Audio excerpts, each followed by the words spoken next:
Welcome in, everyone, to our Cracked Racquets Red Zone coverage of Part 2 for our battle for Los Angeles, the USC Trojans taking on the UCLA Bruins. Alex Gruskin, so thrilled to be joining all of you for a little Saturday night college tennis action. And joining me in the broadcast booth today, first time here on our Cracked Racquets broadcast, you may know him as the host of Monday Match Analysis. You may know him as the host of our fellow Tennis Channel Podcast Network show 3. I know him as my friend Gil Gross. Gil, welcome on to the broadcast. So excited to be joined by you today. How are you doing, my friend?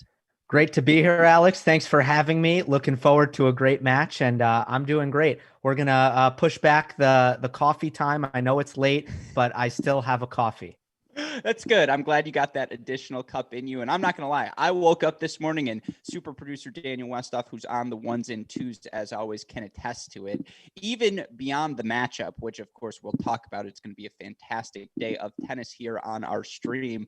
I was just like, hey, I'm really excited to see Gil today. I'm really excited to watch a college tennis match with Gil because, of course, I know you watch a lot of tennis and your shows are a testament to that fact. But I know you're relatively new to the college tennis scene and pretty excited to be getting into it. Yeah, I've dabbled for sure over the last 4 years, and I've covered the women's team at Syracuse pretty heavily. But in terms of following the sport more closely, I'm very thankful for the coverage that Cracked Racquets provides, and I look forward to consuming it more. But you know, unfortunately, as Cracked Racquets is attempting to really remedy, it needs more coverage. It needs to be in people's faces more.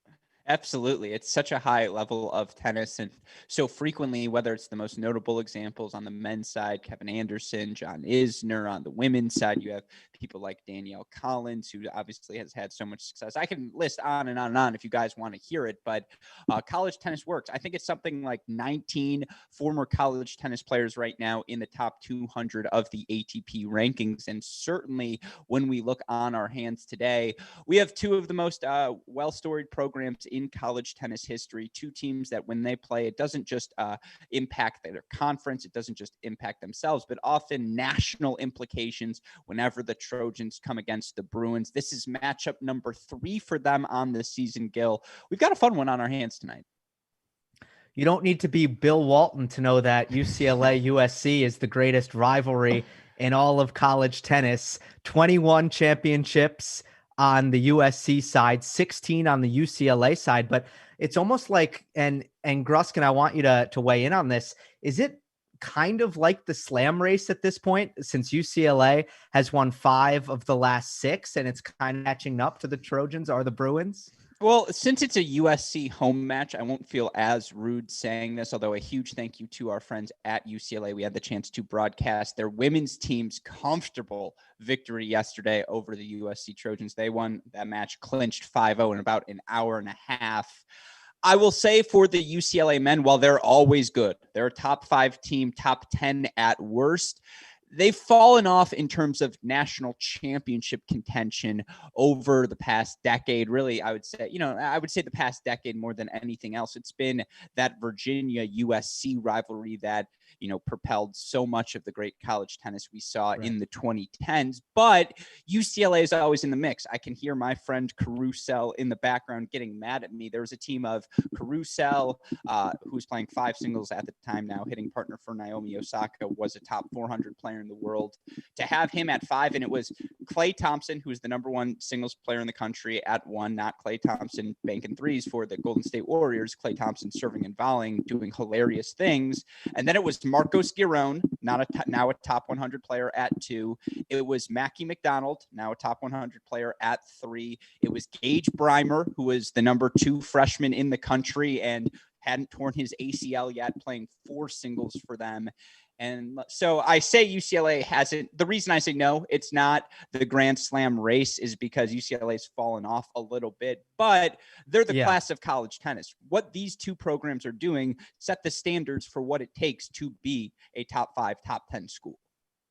Right. And just to clarify, I reversed it. I said UCLA. I think the fact that I spewed the 4 of 5, I meant USC. It's true for USC, not for UCLA. No, and I mean, you look through their history: Jimmy Connors, Arthur Ashe, Rick Leach, Steve Johnson. I can go on and on and on. How many players have gone on?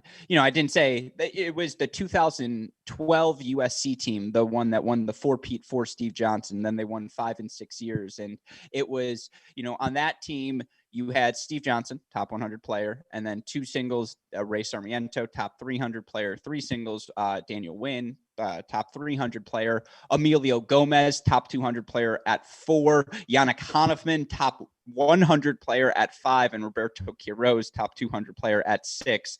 That lineup was as recent as 2012. So to the flip side of the question, what the USC Trojans do, particularly in the 21st century, particularly since 2010s, they have been the standard of excellence in college tennis. And just, this year, what's been so fascinating is, they lost Brandon Holt, who was one of the few seniors who elected not to come back for that additional COVID season. And they were the national indoor champions last year. And as such, they made that national indoor run pretty much without Brandon Holt, who was sick throughout much of the tournament, was a placeholder at 1 singles more than anything else. And so they looked fine without him. And they came into this season with huge expectations.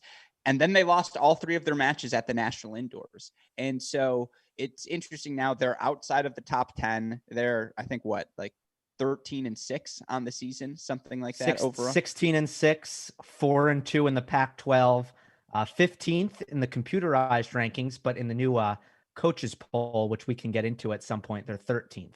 Oh, I have. I'm saving that for, mid single set when there's a bit of a lull in the action, because I would love a layman's opinion on the ranking conundrum, because I'm invested in the day in, day out of college tennis, and I have coaches in my ear. So I'm so biased at this point. But would love to hear your thoughts on that. So hold that thought for the listeners later. But you look at this USC team, 6 losses is a lot. 5 of those 6 were 4-3. And I believe in 3 of those 4-3 losses, they had match points to clinch the match, whether it was Stanford last weekend, just, at the national indoors over and over again, they found themselves blowing 3-1 or 3-0 leads. And it's fascinating because I wouldn't want to play them come postseason, no matter who I am. It's a veteran team that has won a national championship. They're dangerous. Yeah, there's no doubt about that. Tough loss to Stanford. Both of these teams coming off 4-3 losses to Stanford. That includes UCLA, which is 33rd in the computerized rankings, sitting at 11-4 and 4-2 in the Pac-12. So both these teams matching 4-2 records in the conference. So this is also not only a trilogy fight between these two teams, but also a battle for who's going to finish higher in the Pac-12 standings. And it's a huge match for the computer rankings, because both of these teams have had limited opportunity, USC much more so than UCLA, to compete outside of the conference. And, for USC, they got the chance to play the national indoors, and it was 3 losses, unfortunately, which doesn't do much for their ranking, but at least they've had that sort of exposure. For UCLA, it's been all pretty much conference foes. I think they dabbled with like one match against Pepperdine. They may have played a UC school here or there, but for both of these teams, you want to get tested heading into postseason play. And for this UCLA team, so many veterans on their roster, no Keegan Smith in the lineup for them today, but Govind Nanda has been a guy who's competed in an NCAA round of 16 and been a top 40 player in the nation. Drew Baird was one of the top recruits in the country, and Solokian and Goldberg and Zarage. They've got veterans, and they've played this USC team close, right? This is their 3rd matchup with them. The last one was 4-3. I mean, and we can start to get into the lineups here today, Gil. I feel like you look up and down, it's going to be competitive across the board. Absolutely. UCLA has not gone a season without beating USC at least once since 2015. This is why we have you. That's the stat. How about that? That's the stat. So regardless, even if USC is contending for national titles more than UCLA, the Trojans have been getting at least their win, or the Bruins have been getting their win over the Trojans more often than not. All right, let's take us through these lineups, Alex.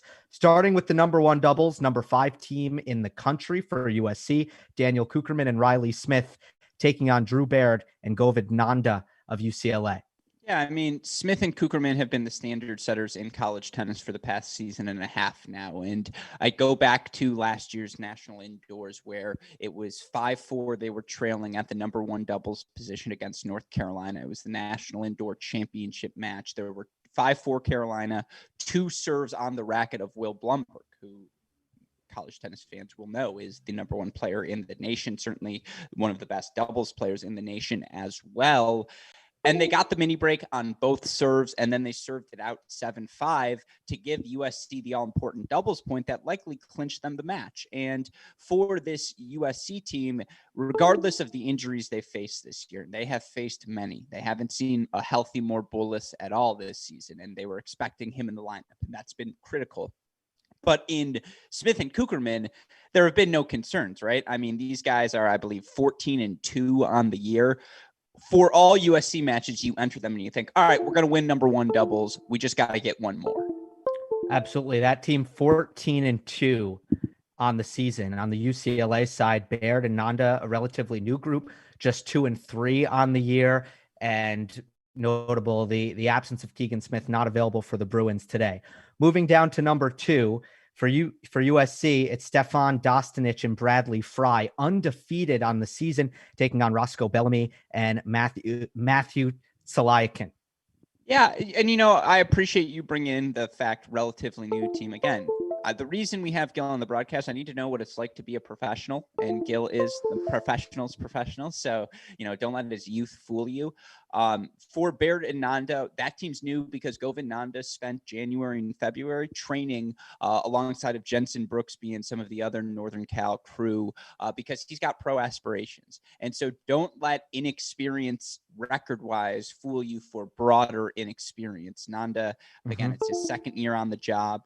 He spent a lot of last season just winning at number one doubles with Keegan Smith. Yeah, he and Drew Baird are going to have to step up today, but they're certainly capable of stepping up. And then, at that number two doubles position, Zarage playing his first match since February. That's certainly something interesting. I believe you brought in number two, right? I'm not ahead of you here.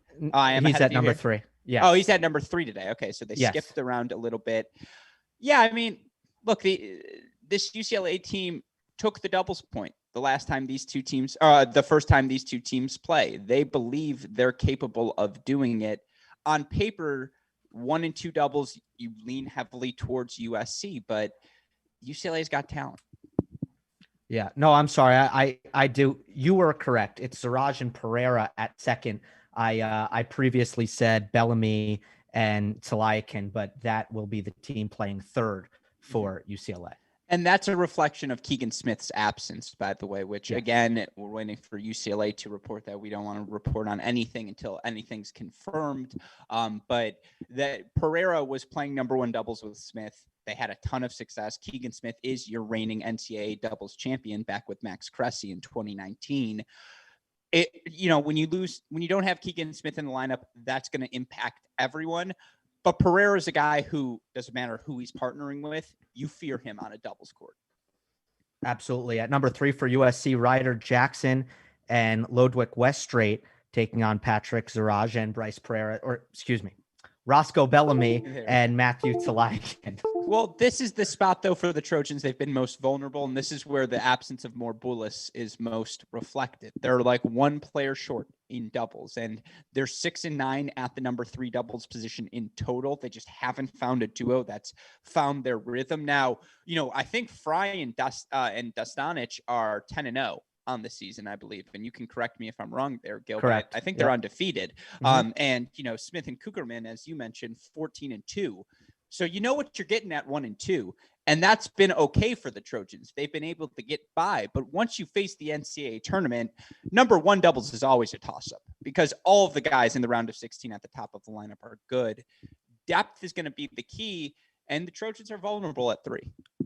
Yeah, you can see a lot of different pairings this season for the Trojans, trying to figure out what works. On the UCLA side, it's pretty balanced across the board. All 3 doubles positions have a record or a winning percentage just between 500 and 600, with second doubles being the best at 6-4. So a fairly balanced group here. Normally you have Keegan Smith at the top of this lineup.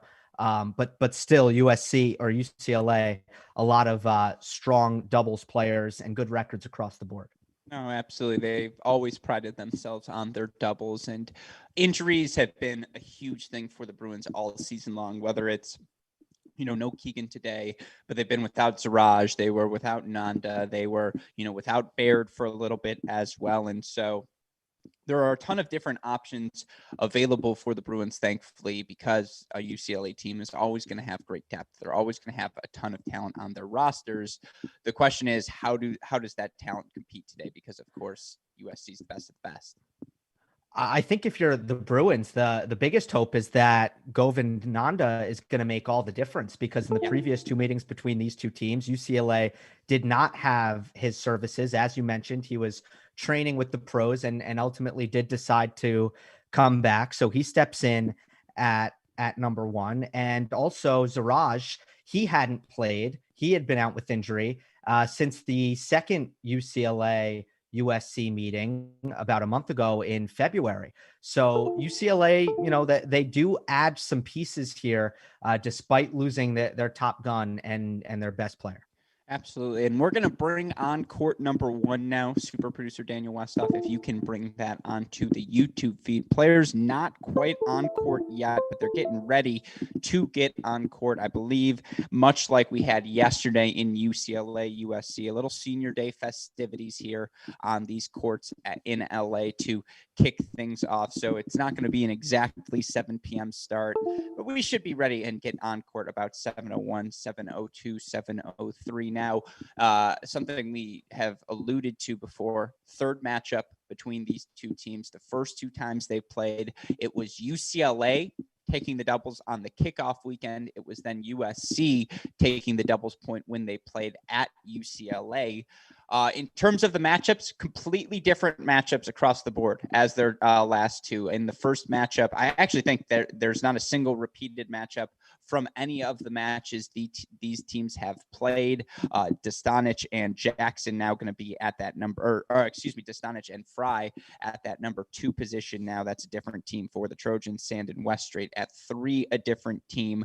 Of course, the Bruins, completely different teams without Keegan Smith in the lineup. So, yes, they've split the doubles before, but you can throw those first 2 doubles points in the garbage. New matchups across the board. I think that 2 doubles matchup is the key. It's really, really difficult to beat Cookerman and Smith, particularly when you're down a guy like Keegan Smith, which is that neutralizing agent. But 2 and 3, I think, are toss-ups today, Gil. I think they could go either way. I think you're right. I think that's the spot for UCLA to have its success, even though you're looking at an undefeated team. I know, that's the crazy part. Fry and Destanich. Do you think it's good for UCLA since they have dropped both meetings against USC? Do you think it's good that all the matchups are at least different? It almost feels like a new match altogether. Absolutely. I think the fact that these teams know each other so well, right? The third time you play anyone, there are no secrets at that point. The coaches have scouted the players, and, these schools are under 15 miles apart. I'm sure these guys are hitting in the offseason and doing what they can to train together. But no, you definitely get the added confidence boost. Also, the fact that we've seen more repetitions of these USC teams. Cookerman and Smith are a known quantity. At this point, Destanich and Fry, a relatively known quantity. UCLA knows what they're coming up against.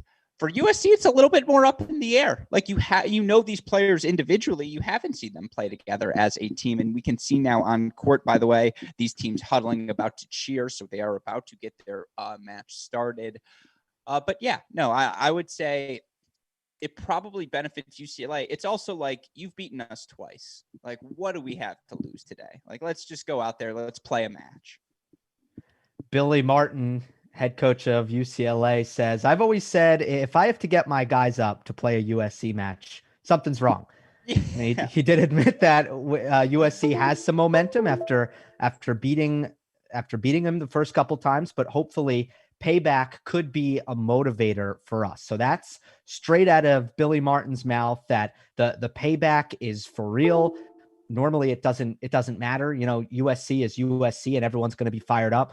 But the fact that it is 2-0 heading into this matchup, even more the reason why UCLA is going to come out with some incredible energy. And I think, Alex, you feel like that's a bit of an equalizer. It doesn't really matter what these teams look like on paper. They play close because the intensity is at an 11 out of 10. 100%. And, it's a funky format for this year's Pac-12 conference tournament. They're doing a compass draw. So it's, you lose, you go down there, you win, you go that way, whatever it may be.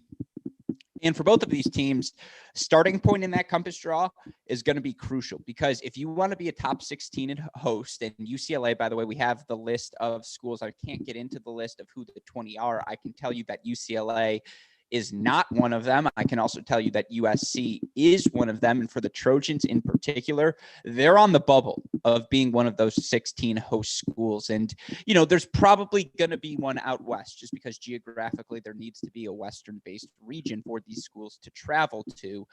But for USC, you don't want to be a 12, 13, 14, 15 seed. They believe in, they have the talent to be a top 10 seed. And so you get this win over UCLA today. You go into your conference tournament as the number 2 seed. You'll have another look at Stanford for sure, who's probably going to be the number 3 seed. You'll get another look at Arizona, who beat you early in the season. You may even get another look at the Bruins. USC has enough opportunities to still become a top 10 team via the computer rankings, but they essentially have to win out. Now for UCLA, that ship has sailed, but they don't want to be a 20 seed. Like, you want to be as close to 16 as possible. So yes, this match absolutely matters. And with that in mind, regular season finale, USC versus UCLA, court 1 getting ready to go. It's going to be Riley Smith serving first on the far side of your screen. Let's rock and roll.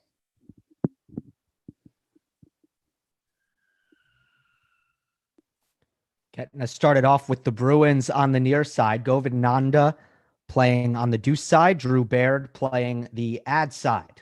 It's kind of criminal that they're in different shirts. I'm pretty sure there's an NCAA rule that everyone's got to be lined up and matching. It's a little. Oh. Unless like all of the teams are going, hey, you're blue, you're gold.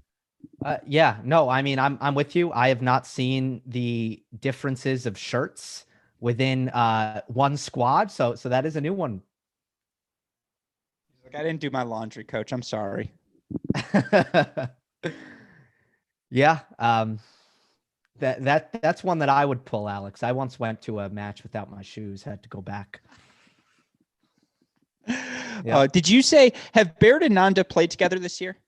Yes, 2 and 3, both times at second doubles. This will be their first spot.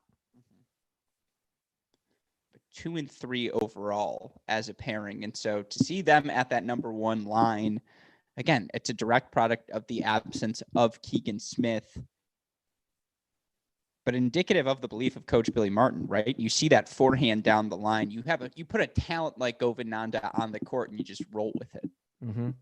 Great return there. It's no surprise, right, that Riley Smith is first to serve, and that's what USC wants. This is going to be the harder game to break for UCLA, fair to say? 100%. I mean, and Cookerman's speed at the net, even if you get that return over, you see there as he puts that first forehand volley away, 440-15. You just have to be decisive. That's what you're doing against Riley Smith. You're picking your spot beforehand and you're saying you might even beat me to that spot, but this is what I have to do. And it's just, you don't have a lot of options. Well, the serve gets it done there, and USC holds in its opening game, the 5th-ranked doubles team in the country. Now we'll move on over to court 2, where for USC, Stefan Destanich and Bradley Fry take on Patrick Zarage and Bryce Pereira for the Bruins. Cracked Rackets fans will know Destanich is, I don't want to say my favorite because it's disingenuous. At this point, I don't play favorites unless they go to Michigan.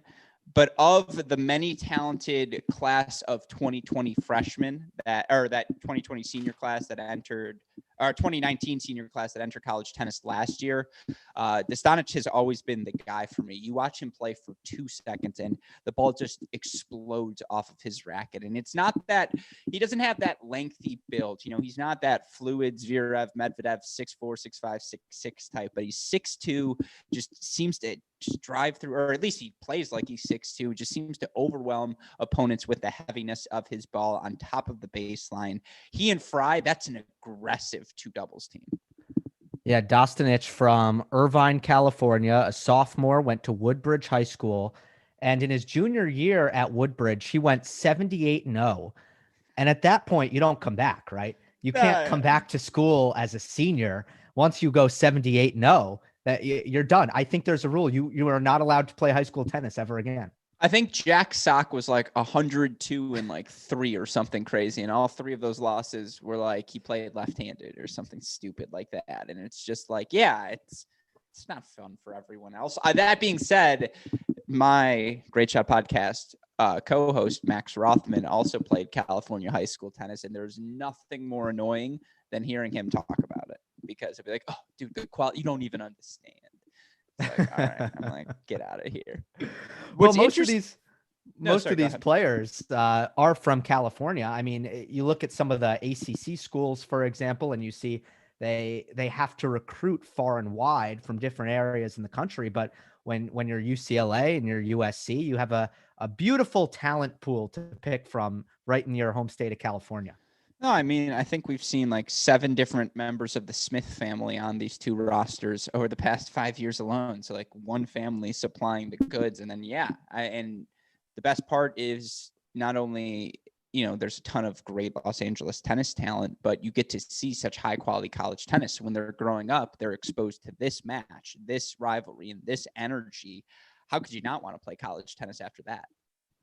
Yeah. And if you look at a guy like Destanich, he said he wanted to play college at USC, UCLA, or Stanford.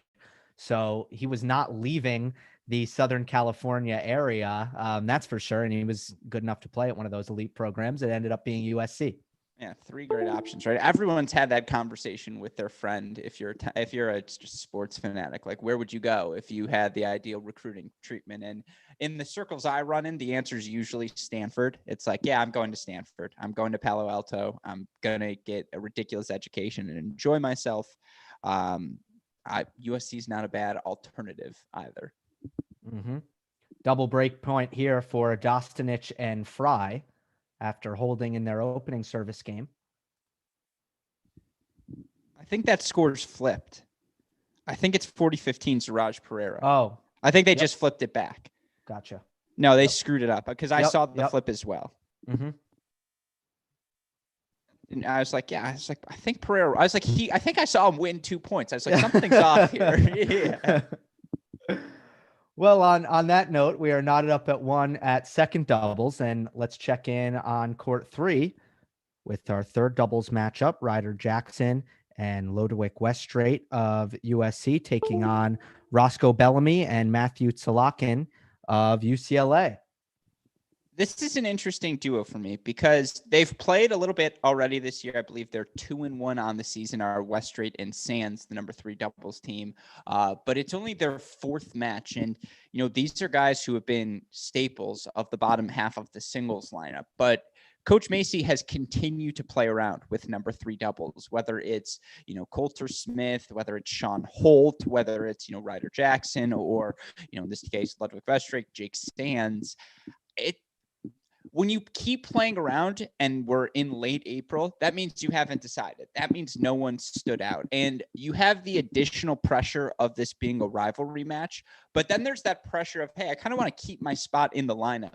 And that's just a lot for a Ludwig Weststraight who had match points and is coming off of a match where he blew those match points against Stanford. And he was up 7-6, 5-0 against Tim Sa. And we're all human. Like if I was a tennis player, that would be in my head entering this match, entering the home stretch of the season, knowing that a Ryder Jackson is right there and ready to step up and play if I don't perform. And so even if on paper USC are the favorites, like it's fair to say, right, that they probably are also thinking a little bit more coming into this one. Yeah, I think that lineup pressure is very, very real. I think usually though it can be a good thing. You just can't check out, and especially against, not in a massive rivalry match like this one where I think everyone is at their peak of motivation. But I think for a team to be incredibly consistent and to go on the kind of win streaks we've seen like North Carolina do in women's college tennis, I think you need that lineup competition, because no one's ever going to fall asleep at the wheel. Mm-hmm. There's definitely no room for complacency. That's the word that comes to mind. And since you brought it up, you got to watch the North Carolina women. It's tennis adjacent. It's not this match. We're still early in doubles here on court 3. And again, as Gil mentioned, it's Sands and Weststraight, I believe, facing double break point here, 30-40, no ad on court number 3. But I'm biased because the first National Indoor Average called North Carolina steamrolled through everyone. And so I've fallen in love with that team. You got to see it in person for the first time. How good are those North Carolina women? They are ridiculously deep. I mean, there are blue chip, ridiculously deep. Now, I mean, and here's the thing. Here's the best way to put it when it comes to the UNC women. They would have contended for a national title had Sarah Davatila Alexa Graham, and McKenna Jones not come back. They would have contended for a national title. All three of them came back, and now it's just like, okay, well, this is hardly fair. So no, I completely agree. And we see a deuce point here, and they elect to go to the side of Matt Solokian again. Solokian again, worth noting, college tennis, no ad scoring. Doubles point is a deciding point. Returner chooses. Evidently, the Bruins make the correct selection as they get the double fault and they break here for the early 2-1 lead. But no, it's silly. It's just silly because like Allie Sanford's sitting on that bench and she's like, I could play anywhere. But I guess I'm fine playing 3 doubles every other match. Like it's a spring break for her. It's kind of awesome. Yeah, there are a lot of their blue chip recruits, top 10 recruits on that roster that aren't playing much. Mm-hmm. And I mean, Brian Calvis is doing the best he can, but yes, it's an incredible situation over there. But speaking of roster size, UCLA has a very bloated roster. Absolutely. I know. While you're saying this, I apologize. Can we go to court 1 West stuff where we see a deuce point? And by the way, at this point, we're going red zone full on in. Deuce points, game points. We're going to jump around as they happen. But I apologize for cutting you off there, Gil. No, I was saying UCLA has a very large roster as well, and I wonder how much the scholarship limit as USC capitalizes. I wonder how much the scholarship limit and all that, but UCLA's roster is very large for a college tennis team. No, go look at the Wake Forest roster. They're like 45 deep. It's unbelievable. And it is a luxury. Some athletic departments, certainly a UCLA of the world, they have the resources to do that. In Westhoff, while I continue, let's go to court number 2 right now. Check back in on our only active match, Destanich Fries, Zarage Pereira. And it's interesting, worth noting again, as you pointed out, Zarage playing his first match here since late February. But I don't know if I were a coach, Gil, or if I were a player, I should say, I don't know if I would love that. Like if there's a clear delineation of like, hey, some of these guys are managers, they're hitting partners, they know they're never going to play. That's cool. But if I'm competing with 10 other guys, like it requires a lot of willpower to not play, because you're competing against 9 other outstanding talents. Yeah, and that's I think it's a little bit less attractive to be a bench player in tennis maybe than it might be in basketball, where you might come in and play 10 minutes per game, or in football you might play special teams. But obviously in tennis you're never going to sub in. So it is that is interesting, and I would agree with you. And we see here now 3 game points for Zarage and Pereira. So of course he goes for the big out wide ace, misses it wide now, 40-30. And it's early breaks here for the Bruins. And I believe, Westhoff, are we on 2? Am I not? If I apologize if I called for 2 or if I forgot to call for 2. I am on 2 right now as the Bruins have an early break lead on court number 2. An early break leads now on 2 and 3. And this is this, or on, maybe it is just 2, but this is the start they needed, right? You're on the road. You're the lesser ranked team. Mm-hmm. Absolutely. That you need to set the proper tone, and it's more important when you've lost both meetings, I'd say, and you just want to get that bad voodoo out. At this point, in my opinion, the last 2 matches never happened. As soon as you build a lead, they never happened until maybe it's time to close, and then maybe it re-enters your mind. But I think once you get off to a quick start, you really stop thinking about what's at stake, and you say, we got this, and you lock in. Mm-hmm. And right now it's Stefan Destanich serving. 1-3-15 love here on court number 2. If we can, Westhoff, let's go to 3 right now. We have a deuce point on 3. Apologies to the Destanich fans joining us right now. We'll get back to him, don't worry, but deuce point on 3.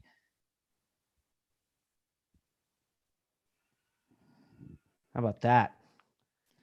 It's a big roar. Beautiful reflex volley there. And you can hear the roar, and it's great to hear that roar again. I know there are limited fans on scene. hoping to potentially have one of those fans, former USC volunteer assistant, former pro Deaton Bauman, potentially join us as our on-site reporter later on.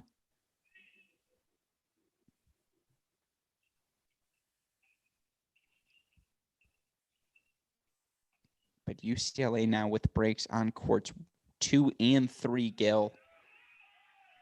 And they're off to the start they want now. I apologize because we're having just things may be not quite as crisp here as we would like, but they're going to get crisp as we go, just working our way into the match. Deuce point on court 1, Westhoff. If we can head to court number 1 for Cookerman and Smith. Early break point for them as they just try to curb the momentum.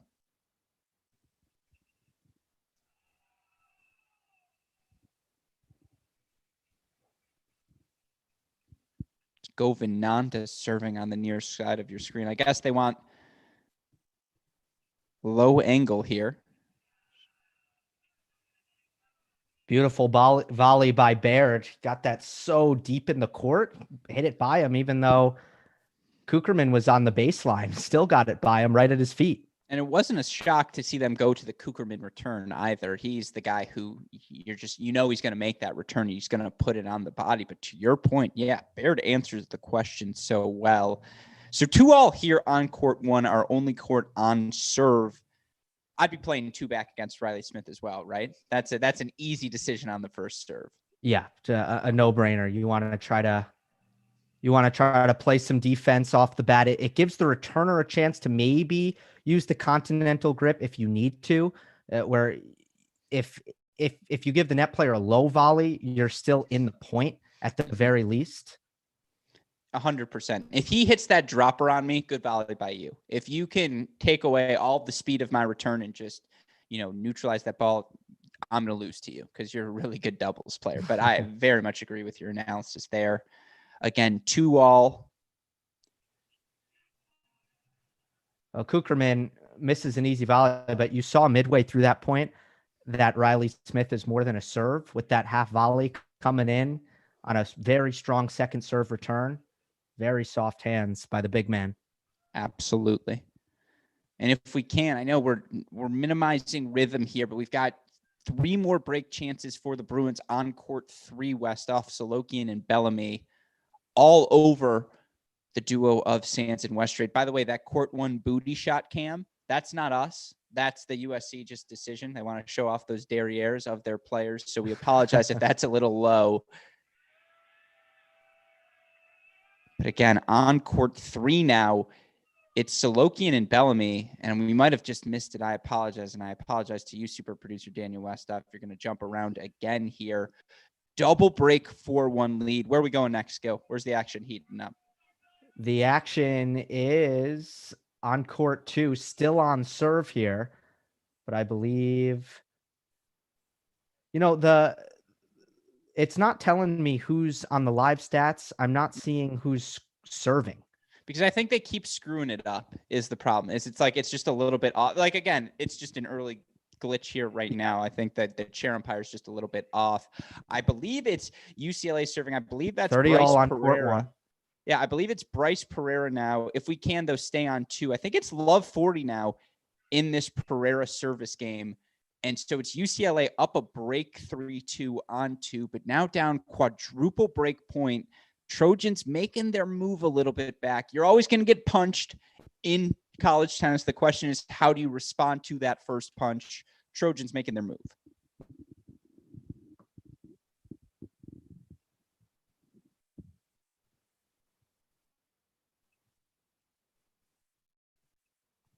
One saved off the free point.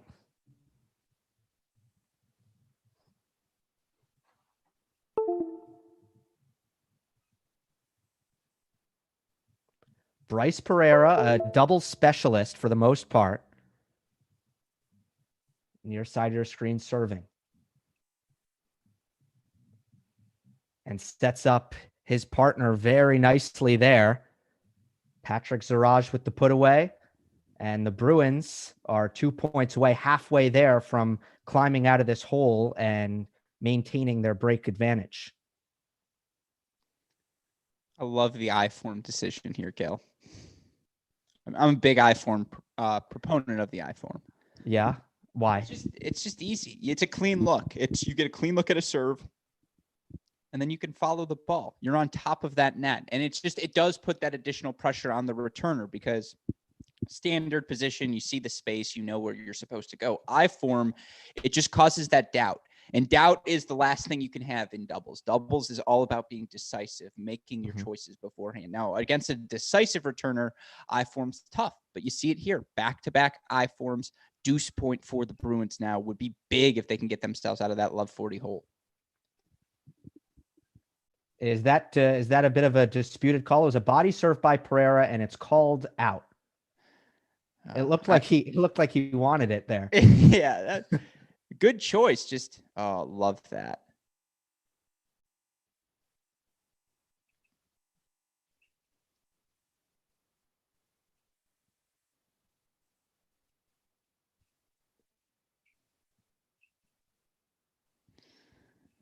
Long, and remember that point. That's awesome stuff. If you're Zarage there, that's got to be an overhead. The second you let that ball bounce, right, and he takes the forehand, you cede your ground in that rally. And it's a credit to, I think that was Destanich on the deuce side, who moved forward behind that ball, and as opposed to just staying down the line with Zarage. That's playing to win from the Trojans. Certainly, the Bruins had a big advantage about midway through that point, and USC did a good job positioning themselves to turn that point around. So now 3-all on serve here. It also feels like that's our first real point of this doubles action. Mm-hmm. On court 3, Bellamy and Salaikin of UCLA, 1 game away, 2 points away. So if we can jump over to court 3 now. That was the concern. 6-9 was USC heading into, and that's just not a bad pun. That's their record in matches at the number 3 doubles position heading into today. It's always a concern for them. In their previous matchup against the Bruins, they won the number 3 doubles position. They're 1-1 at that position, but again, new matchups here. But we were wondering, are Westrate and Sands going to be the answer for them? Doesn't look like it, Gil. Salakian with the ripper, and no, it doesn't, Alex. Triple match point. I love that. Salakian and Bellamy. I think he considered calling it out, and then the guy at the net was like, no, it was in. I'm like, don't worry. Oh, okay.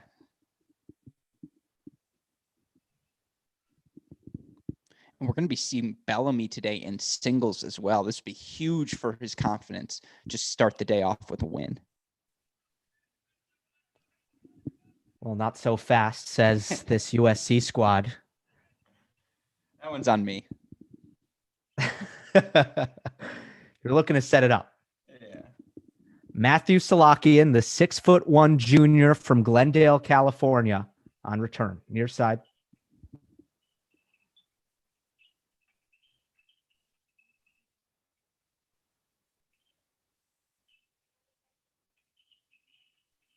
Wow.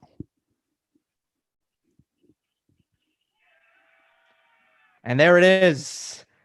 UCLA wins the first doubles match with Salakian and Bellamy 6-1 over Sands and Westrate. They're now 4-2, that pairing at doubles on the season. That was a beatdown, pure and simple. And as we transition to court number 2, where Destanich and Fry 40-30 game point to extend their lead, stay on serve though 4-3 here on court number 2. But yeah, I mean, I don't even know what do you say if you're a Trojans fan there? That's just a beatdown, plain and simple. They got up the early break. They kept the pressure on. It's not as though Salokian's a guy who overwhelms you with his pace, just a crafty player, puts a ton of balls in the court. Well, you're still searching. Again, yeah, and momentum for the Bruins here now. Deuce point, and fascinating to see. First match back from February speaks to his impact. They go to the junior Patrick Zarage here on the return. Believe, by the way, that it's Fry serving on the far side of your court for USC. The knee brace is the giveaway. Well, Zarage didn't do enough with that return. A little bit too central, easily put away. And Is there USC any goes better up feeling, 4-3. Gil, than spiking a ball as we go to court one west off, if you don't mind? 3-all there. Cookerman and Smith now. I believe it's Daniel Cookerman serving for USC. But is there any better feeling than smacking a ball over the tarp? The thing I miss most about playing tennis day in, day out, and in particular, I played with the doubles partner again, Max Rothman, who would hit bombs. And so all I'd have to do is spike down. Like that is the best feeling when you're like, you're not getting this one.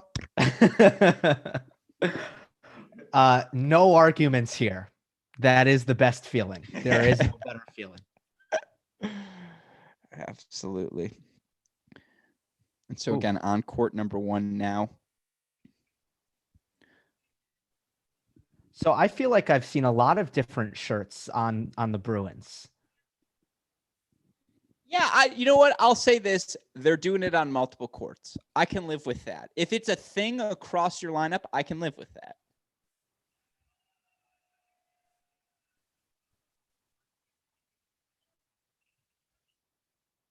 Opening here for UCLA against the 5th-ranked doubles team in the country. Double break point for Baird and Nanda. And we were talking before the match, Gil. We thought one would, or I shouldn't say we, I'm not going to impose my ridiculous, ludicrous thoughts on you. I thought one would be a sure thing for the Trojans. I thought 2 would be the real competitive flight, and 2 has been supremely competitive. But for the Trojans, if they blink at number 1 doubles, that's what this would be today, a blink against this UCLA team of Nanda and Baird. That's pretty, though. Yep. Smith uses that 6'7" length to clean it up at the middle of the net. And there's the smoothest man in all of college tennis, USC assistant Chris Quinta.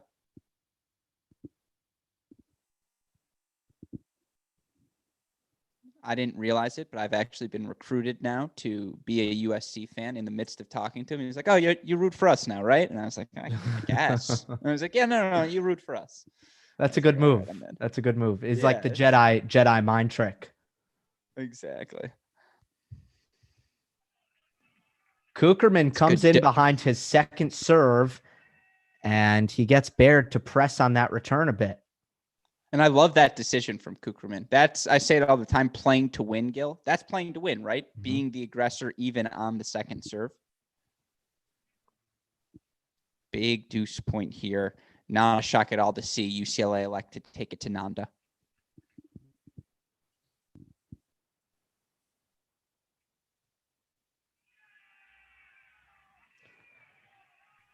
Unreturned off the racket of Daniel Cookerman, and USC survives from down double break point. So 4-3 now, Trojans on 1. Let's go to 2 if we can, Westoff. 4-3 Trojans there as well. 30-all in the service game of Patrick Zarage. The junior again playing his first match since the end of February. He's dealt with injuries all season long.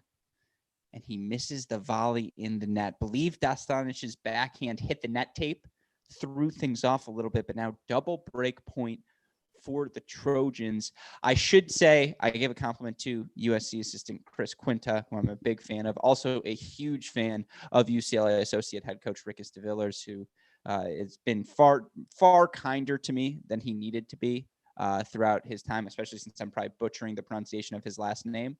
But Rickus is a fantastic guy, great coach. And again, part of the reason UCLA is who they are. I have a question for you after this big break point. I'll hope to have an answer for you. It's a good one. We'll see if my answer will be similar to Destanich's. So we'll see. UCLA up 1-love in the doubles. USC a chance to get a good grasp on this number 2 doubles match. That hurts. That's the lack of match play right there manifesting itself. Double fault from Zarage. You can see head coach Brett Macy of the Trojans pumping up his guys. I hate Coach Macy, Gil. Everyone, he and I do not get along at all. Not a Macy fan. What a mean. No, one of my favorites. What goes without saying. I don't know. There's what is it? I was going to say the Macyites. I think those are the followers of Macy. I'm probably in the Macyite crew. But you had a question for me. As we see, by the way, we'll stick here on 2 as Destanich tries to serve it out. Well, Alex, I noticed you toggle between assistant and associate. So do you have like a list of which sub head coaches are assistant and which are associate? If they're at a top 10 school, assume that they negotiated into their contract that they're called associate. That's true. Like Chris Quinta is an associate head coach. I definitely butchered that. There's no way he's still an assistant. He's an associate, right? But I can check for you. I was gonna say I'll look it up on the roster right now. I have it open. Chris Quinta, associate head coach. So yeah, I butchered that. I apologize. Associate, assistant, they're synonymous. I saw you. I saw you get corrected on a cracked interview. Yeah, triple match point. What happened there? I thought USC won the point, but based on their reaction, they did not. No, you know what happened? He reached over the net. You could tell from that reaction. That was the reaction of someone who just got called for a reach over the net. That's amazing. But now we get to set the scene. 40-15, match point for Destanich.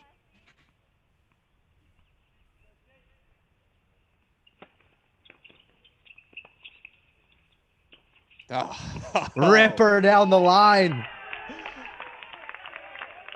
And stuff. USC evens the doubles at 1. So we go back to court number 1 now, where it all comes down to a matchup between your number 1 doubles positions. This is what you want if you're any head coach, particularly if you're head coach Brett Macy, Riley Smith, Daniel Cookerman. They've been in this position before. They've clinched national championship match doubles points for this Trojan team. Deuce point, break point now on court number 1. 4-3 Trojans. By the way, that forehand down the line, that's what I'm saying, Gil. Yes. When he figures it all out, Stefan Destanich is going to be a pro. I'm very certain about that. That pairing with Fry, now 11-0. They're legit. That's a legit 11-0. It's a big serve, though. Off the racket of the UCLA Bruins, and now 4-all here. All eyes turn to court 1. This is what it's all about. And if you're listening to the stream of the court as well, you can hear that noise. These teams amped.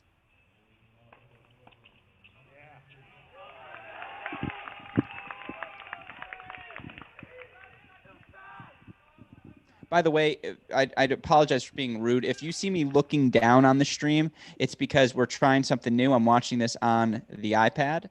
I'm watching the stream, so I don't have to just toggle between. But if I'm looking down, A, I like to look at myself, but B, that's why. If I'm looking to the left, that's where my monitor is. So beautiful. I assumed you were just looking at me as well. So.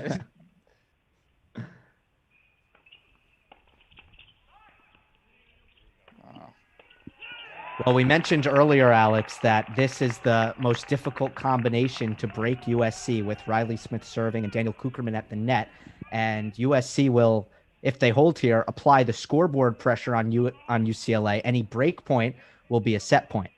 I would argue the most likely to hold game in all of college tennis doubles is the Riley Smith service game. With him serving, and you have a guy like Cookerman at the net, who we affectionately, by the way, I haven't done it yet, the Cookie Monster, because he's stealing all those cookies these opponents serve up at the net for him. That's just like, that is a recipe. It's like, that's your number. That's why they're the number 1 doubles team. It makes sense. A couple of seniors here on senior day. Yeah, absolutely. I was just going to finish the thought. I would be, if they're the number 1 game, it would be who's ever serving with Will Blumberg at the net. That would be number 2 for me, because, and this is a question I want to ask you in terms of holding. You know, Riley Smith's probably going to hold no matter what because of his size, because of how powerful his serve is. But as a doubles player, I almost feel the net player may be more important, because if they're just standing, you know, like a statue at the net, that doesn't help anyone. Yeah, I would probably make it like 65-35 server. Yeah, I'd say 60-40. Okay. Yeah. So we're pretty close. Mm-hmm. Because you got to make that first serve, right? I mean, if you're serving well, you're giving your partner a lot of easy volleys that really a Division I True. Very true. right, they should all make it and finish it. So Very that's true. how I look at it. No, I mean, Daniel Cookerman displaying right there how helpful it is to have a big server as your partner. Big serving from Riley Smith gives them the hold 4-5-4. We are going to take a short break after the after the doubles play, excuse me. But we will be back immediately afterwards with singles. It's going to be about a 5 to 10 minute intermission. Again, UCLA. Dominant performance from Matt Soloki and Roscoe Bellamy. 6-1 decision at 3 over the USC duo of Sands and Weststrait. It was Destanich and Fry bouncing back at number 2 doubles. They were down an early break. They get that break back. They close out. I believe it was a 6-3 victory over Patrick Zarage and Bryce Pereira. And then right now at number 1, on serve, no breaks thus far. Cookerman and Smith, number 5 in the country, taking on Drew Baird and Govinanda. Of course, the big story, no Keegan Smith, defending NCAA doubles champion, top 5 singles player in the country. He is out of the lineup today for the Bruins. But the Bruins have stepped up in his absence, Gil. They have played. It's been a spirited performance, and we see here, I think in particular, even if they don't win this matchup today, I've been impressed with Baird and Nanda. They're just they make a lot of balls in play. Mm-hmm. Me as well. Both highly skilled and well balanced players. And now it's just emotion, right? It's all emotions here on it. Yeah, it's going to come down to a couple of key points, and in doubles, it's all about taking that risk under pressure, because the aggressive team is generally coming out the victor when it comes to doubles. So it's about taking that risk, poaching instead of staying, being the first to take the initiative. That's going to be the key for both of these teams. I have to say, I've watched a lot of USC streams. It's going to be weird to see Coach Macy's face again. I'm like so used to seeing. I actually think the black mask with the red shirt, it's a nice combo. Probably the most fashion forward thing he's ever done. But it's going to be weird. But no, again, you can hear the crowd now getting loud. That double fault certainly emblematic, but a big response from Drew Baird, who, again, you can see far side of your screen. Gold shirt is Baird. Blue shirt is Nanda. It's Baird serving right now. Sophomore for the Bruins, serving to Riley Smith on the ad side of your court for the Trojans. Oh. I wonder if Drew Baird thought that he hit a point-winning forehand there. Or an out forehand. Yes, one of the, because he didn't have his forehand grip ready and sliced it into the net. I'm surprised that he was holding his continental grip there.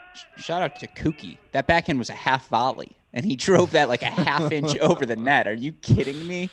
So now 30 all point coming. Lots of pressure here on this second serve. On the shoulders of the 6'3" sophomore from Raleigh, North Carolina. Look for Smith to pinch here. Oh, I think he caught it.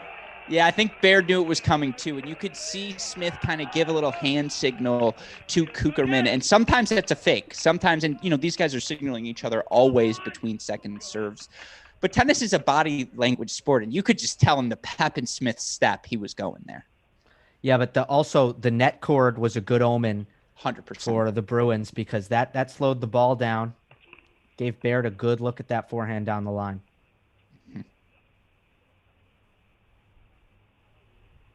It says break point, but it's a game point. Yeah. Oh, that was there. That's that was the there one. You make that, what, 8 out of 10 times? 9, maybe. Yes. If you're Govinanda, but now deuce point. And look at this. Riley Smith going to be taking this deuce point return. These two seniors, Cookerman and Smith, it's an open dialogue. So give it to the guy who just won the point.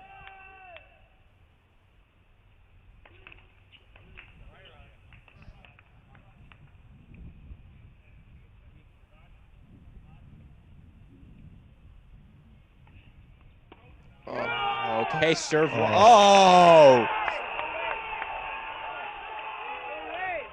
And Coach Macy is irate. He was on that line. Coach Quinta was on the line. The entire team was on the line. So, Alex, the serve called out and overruled by the chair, correct? Overruled by the chair. Wow. Oh, my God. Wow. Well, it wouldn't be a Trojan match. And I want to say, fun fact, I know this match was a little bit delayed because they were just waiting to get the full complements of chairs there. And so it was supposed to be a 4 or 5 o'clock match. Now 7 o'clock match for us. Coach Macy's probably like, you know what, Alex, maybe I should have taken you up on your offer to just chair this match virtually. Do you ever chair umpired a match? Once. I mean, we've held a couple Cracked Rackets events. It's much less pressure. Like, if you're doing a boys 14s match, like the deference they show you is, and it's a fantastic point here. I apologize. Fantastic story, I suppose, for a fantastic point. The deference you get from like a 12, like one of them was like, "Oh, Mr. Official." I was like, "I'm not Mr. anything. Like, just call me Alex. That's fine." And they were like, "Oh, how are my feet on my serve?" I'm like, "Well, you could, maybe bend your knees a little bit more, but like, don't worry about the foot fault, whatever." Versus like, we did a college match, and it's like they're hitting 120 miles per hour. It is not an easy job. Like, that ball it's there and then it's not. Yeah. But no, it's overruled now. Again, love 15. Takes a lot of guts in that situation because obviously human nature says don't affect it. Stay out of the game. But you got to try to just make the right call, be honest for what you see. What a lob by Cookerman. I love watching these two play. It really, they can do a little bit of everything. Great hands there from Smith at the net. And look, if your opponent's got a high forehand volley and you're at the net, he's coming at you. You know that's coming. And Riley Smith had his hands ready. Kookie showing off the feel. Down the line, backhand lob. That is not an easy ball to hit. That's why they're 5 in the country.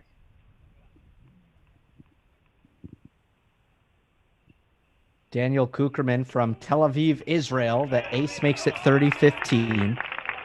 He's a senior this year, but he's 25 years of age because he's a boy amongst men. A man amongst boys. Excuse me.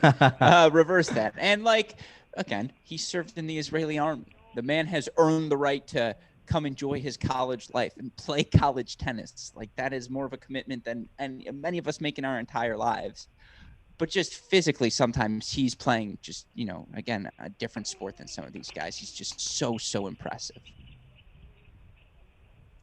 Yes, he is, and finds the line on that forehand volley to earn himself 3 looks at a game point to hold serve for 6-5. So in the vernacular, curious again, layman's opinion, I say it's 3 game points when it's 40-15. Is that fine with you, or is it 2 game points and should the deuce point be separate?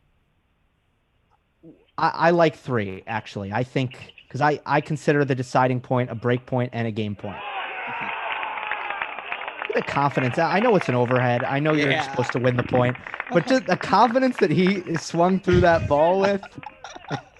I love that Riley too is like, no, I'm not worried. He's not going to hit me. It's cool. Like, I know. I mean, how hard did he hit that overhead? Yeah, it was perfect. He just hit that one. It was perfectly placed down the center. Beautiful depth. Cookerman's a beast.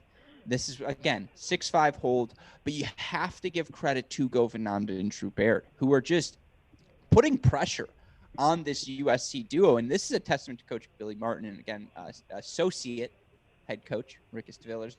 These guys, they're playing aggressive doubles. Like, you saw it from Pereira and Zarage as well. Solokian and Bellamy was a little bit different. They were just hitting great returns and getting that ball low. But on these top 2 courts, especially when on paper you're not the favorite, you have to do something to disrupt the rhythm of your opponents. And how aggressive these Bruins have played today, that stood out to me.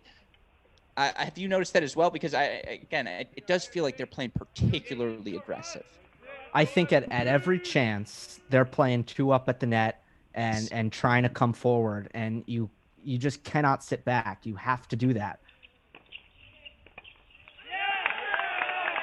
What have you thought of Nanda? I know it's still doubles action. We'll get to see more of him in singles, and that him versus Cookerman at number 1 is going to be a physical match. But you can just see it, right? You can tell just the forehand how easy it is. Yeah, he's a fluid player, a really good mover.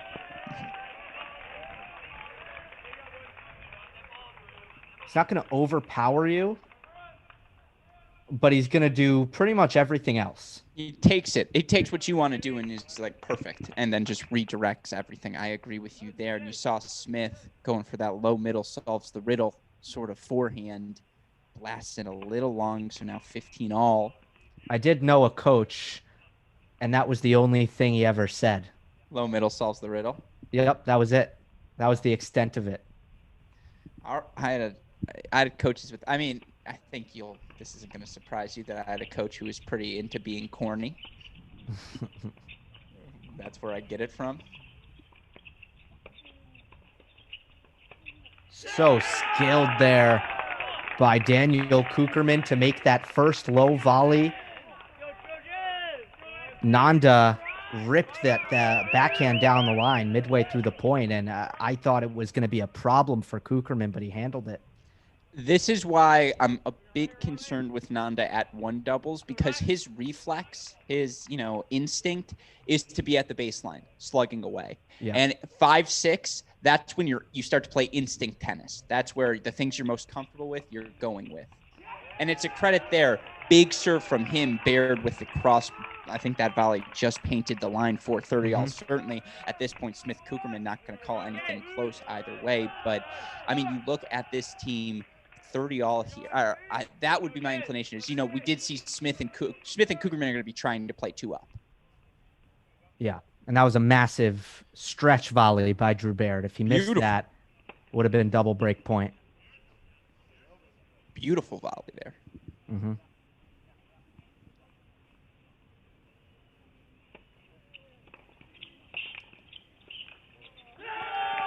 Yeah, Alex, that was a little too easy. I mean, the second serve didn't have that much on it. Baird crossed early. I think Cookerman had that in his sleep.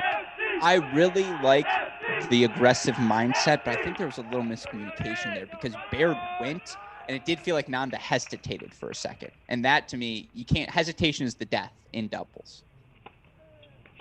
For the doubles point, not so fast. Yeah, no hesitation there. And now deuce point again. Second straight deuce point in the UCLA Bruins service game here. So this is match point number 3 for Cookerman and Smith to take the doubles point. This time, it's going to be Daniel Cookerman. After that backhand down the line, he just hit. Makes sense they're going to him. Slow clap in the background. Deuce point coming up. Wow. UCLA gets it done and takes the doubles point. This feels a lot like their earlier matchups. I know we said we could throw out the earlier doubles, but if you go back to the first match that they played, it was Goldberg and Solokian who ended up clinching 7-5 on the number 3 spot. On that occasion, I'm pretty sure Destanich and Jackson had like 4 or 5 match points to finish that set in regulation and to take a 6-5 lead in bonus time. And they blew the game points on all of those occasions. And it just felt like this USC team who has seen it happen against Stanford, who saw it happen against Arizona, 5-4-3 losses. Do you feel that at this point of the season? And even if you weren't the one losing those matches, you just start to think to yourself, oh no, are we doing this again? Now, the flip side of that, of course, is you've got Cookerman and Smith in this position. And if you're Coach Macy, you're like, all right, if I'm going to die on this hill again, at least it's with my 2 seniors. Mm-hmm. I also am always a fan of a tiebreaker because it gives me the opportunity to plug the mini break. And whenever anyone says the mini break, I want to put a little copyright infringement into it. You better say that's our podcast. Yep. Man, so Cookerman now needs to get that return out of his head. Mm-hmm. But a strong serving there by Govind Nanda for the most part. That's so beautiful there. Why is, by the way, low middle solves the riddle a thing? That's why. That exactly from Riley Smith. Middle of the court, there's no angle to work with. And so you try to pop that ball up. That's when the wingspan comes into play. Yeah, I think there's a lot of truth to that saying. But, think about it. You can never have that luxury in singles. You don't get to hit to the middle of the court and get that kind of payoff. It's the very opposite. So since you have that luxury in doubles, you should use it. No, absolutely. And by the way, what was that, Gil? It was a mini break. So now 2-1, mini break lead for the Trojans here. Yeah, exactly. I'll just put the little C here. By the way, this shirt you see is actually just a green screen. I'm not wearing a shirt. This is just an extension of the background. I'm wearing Naomi Osaka. So yeah, it looks good. Thank you. I'm a fan of it's thank Naomi. Don't it wasn't me. No, mini break right back though, and I love the energy from Nanda here. Someone had asked me, because he was training and preparing to become a professional, what is his commitment level to this team? Look at him bouncing. You think this doesn't mean a lot to him? You want to know why he's back with the Bruins this season? It's because he cares.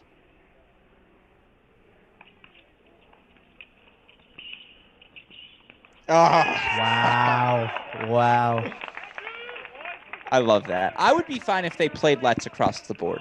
Like, there's nothing wrong to me with that being in play, because that's in play. Like, it sucks, but it's a thing. I agree. It's not a lot of the rule changes in tennis I'm not into, but that's one of them. I'm all for it. Another free point. I'm really impressed with and surprised with how many free points Govind Nanda is getting on his serve. It just feels like Cookerman and Smith are being very aggressive with their returns. They're really going big on that first ball. And yeah, it's a credit to Nanda and Baird in particular. It feels like they're serving a lot on the body of these two. Yes, I agree. Well, with Riley Smith, you have those long levers, and you do want to mix that in. And with Cookerman, he's so explosive. You don't want to give him a step. You don't want to get him going. You just keep him still. So the closer Smith gets to the camera, the bigger you realize he is. I know, it's unbelievable. There it is again. USC just not putting returns in play on the Govind Nanda serve. And this has been the server for the Trojans. Oh, no, excuse me. I thought Cookerman was coming back to serve. So it is Riley Smith now, 2 more. And again, you feel good. If you're the Trojans right now, it's your 2 seniors, but Baird and Nanda just keep coming.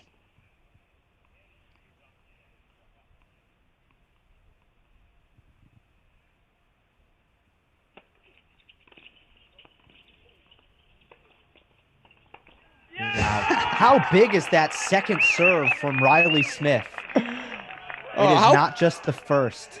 I also he hit that first forehand that bounced so hard at Govind Nanda, but he also, that ball was on Nanda so quickly. Shout out to Riley for getting his hands ready and being able to spike that second response. That's a lot harder than it looks.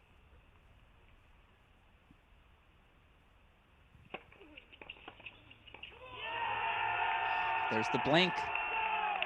A Cookerman backhand volley sails just a little bit wide. Mini break now for the UCLA Bruins duo. Drew Baird, Govind Nanda, 2-3 overall. 2-3, not 2-3? Yes, 2-3. No. I wasn't saying no. Okay, I apologize. Yes, 2-3. Yes, 2-3 overall coming into today's matchup. Now in control against Smith and Cookerman. But again, they were down 5-4 mini break in the National Indoor Championship. What are they going to do this time? Another body serve. You can see Smith shaking his head. You can see Coach Macy now crossing the court, trying to pump his guy up. I believe that's Rickus on the far side talking to his boys. Double match point now for the Bruins to take their second doubles point of the year against USC. Wow. Drew Baird and Govind Nanda get it done for UCLA and win the doubles point for the Bruins. And you see Riley Smith, just a little chirp to that chair umpire as if to say, we won that doubles point. I can't believe you overruled us there. Will that stick with him in singles? It's a question. But now, look, anytime you're trying to pull off an upset on the road, it helps to get the doubles point.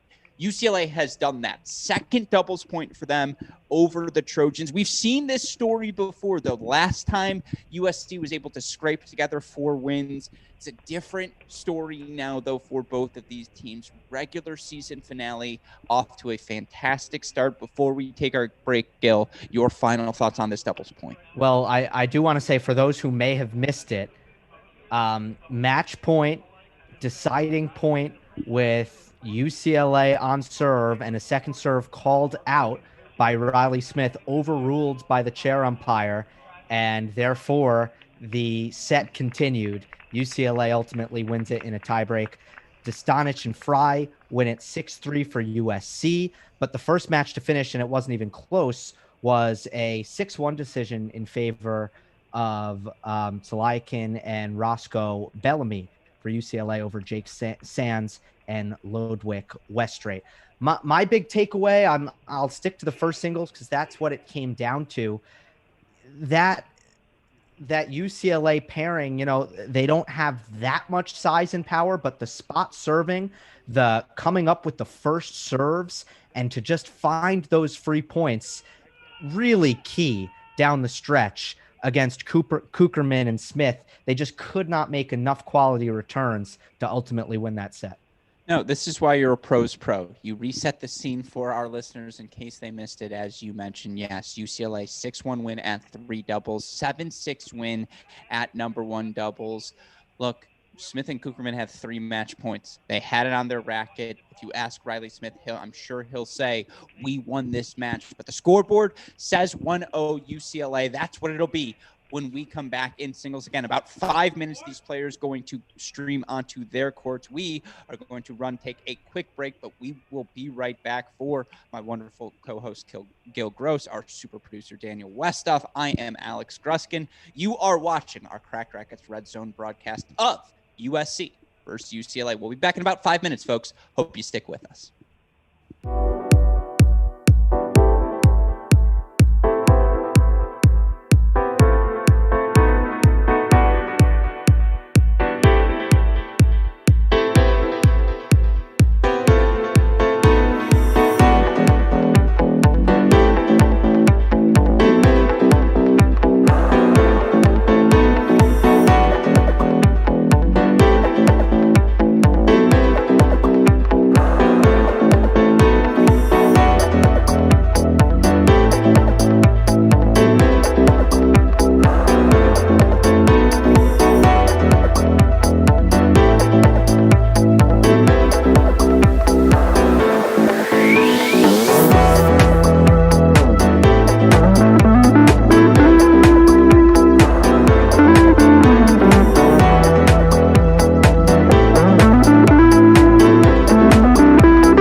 back, everyone, to our Cracked Rackets Red Zone broadcast of today's USC UCLA battle. It was the lower-ranked Bruins stealing the doubles point. A little bit of drama on court one, 3 match points for the Trojans, overruled on one of them. Ultimately, the duo of Nanda Baird able to take the decision in a tiebreaker, and with that, give the Bruins a 1-0 lead. But of course, us college tennis fans have all been here before. It was the last time these two teams played that the Bruins took the doubles point and a 1-0 lead into singles. They'll need a little more today. They came close over in Brentwood, but this time they're going to need to find 3 singles victories today. Meanwhile, the Bruins going to have to find 4 singles victories again if they want to defend their home turf, close out their regular season with a victory. Alex Gruskin, so thrilled to be here on the broadcast with my friend, host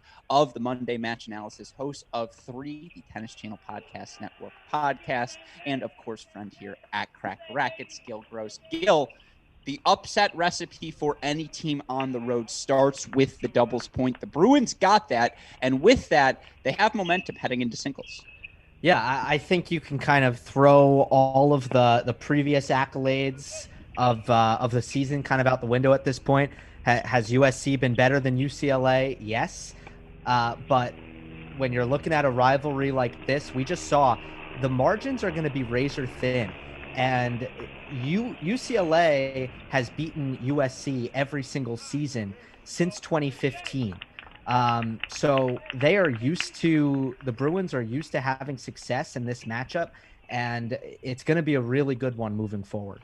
Absolutely. And worth noting again here, the Bruins took that doubles point and now enter singles without their number 1 singles player and top 10 singles player in the country, Keegan Smith, who's out today. And again, that's a storyline we'll revisit more next week on the podcast. But, I mean, if you're a team without your number 1 singles player as well, that doubles point is that much more critical, because for the Bruins, everyone slides up a spot today in their lineup. Of course, for the Trojans, they're without Moore Bullis. And at this point of the season, early on, Moore in COVID protocols and tried to work his way back. But pretty sure at this point we can say this is probably the lineup for the Trojans. And with that in mind, let's start introducing some of these singles matches, because up and down the board, Gil, we've got some doozies on our hands.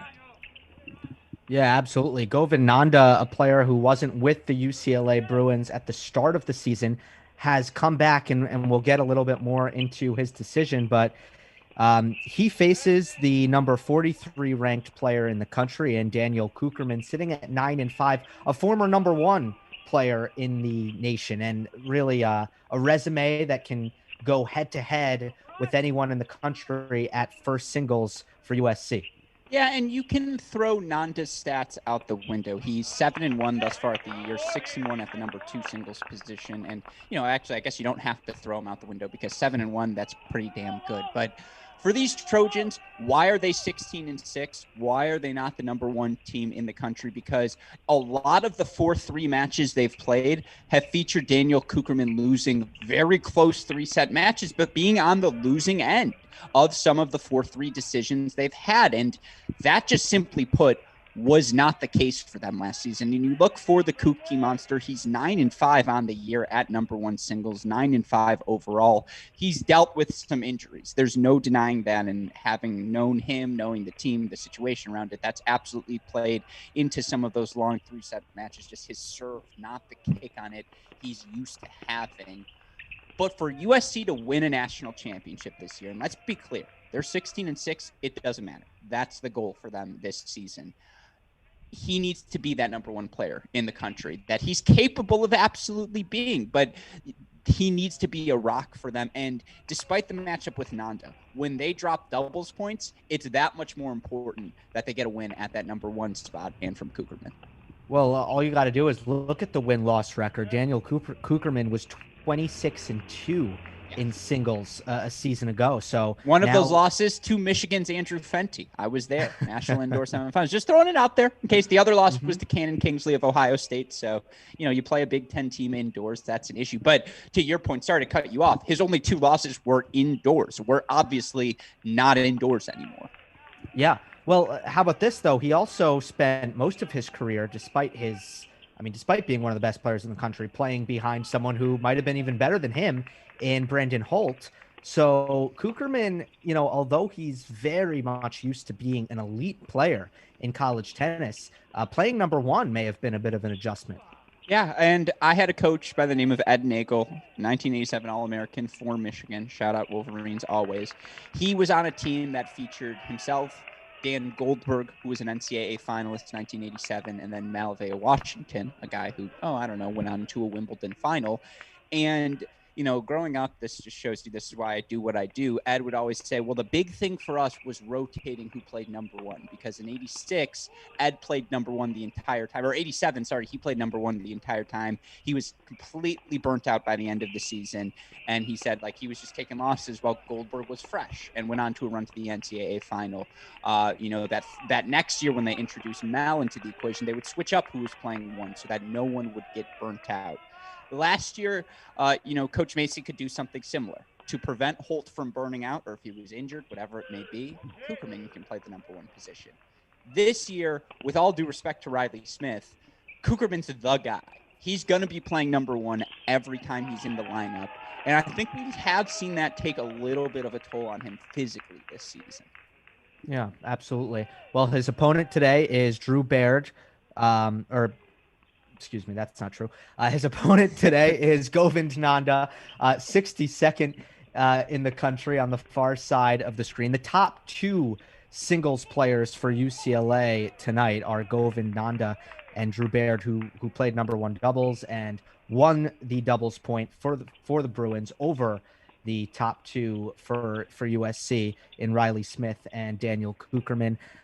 Nanda, all Pac-12 second team, got up to a career high ranking in the ATP of 531, which is pretty good. And we can talk about him a little bit more later, but let's continue down the singles lineup, shall we? So let's go to court number 2, where you see big serving Riley Smith on the near side for USC, and on the far side is Drew Baird.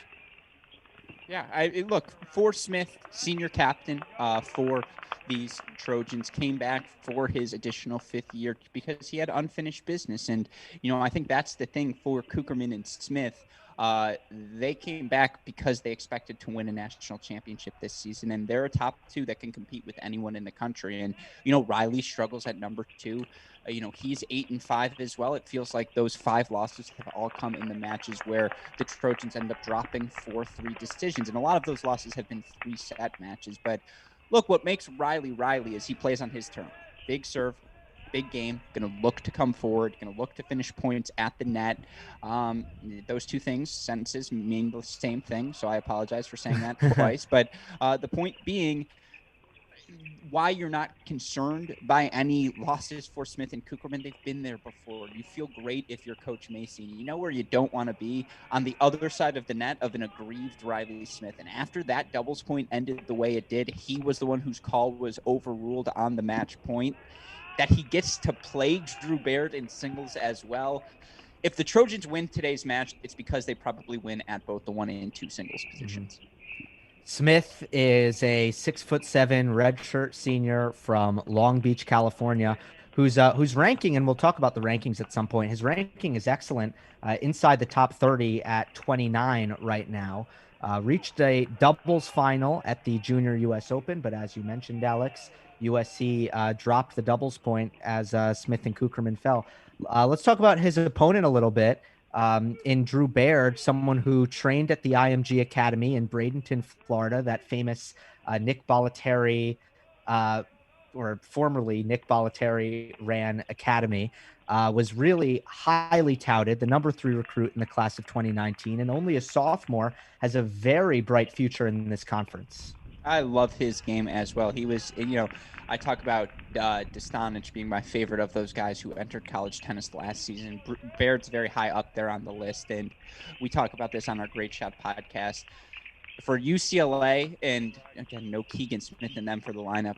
But in 2019, if you were a UCLA fan, it was immensely frustrating because Max Cressy, now top 200 pro, was playing number one singles. Keegan Smith was playing number two singles.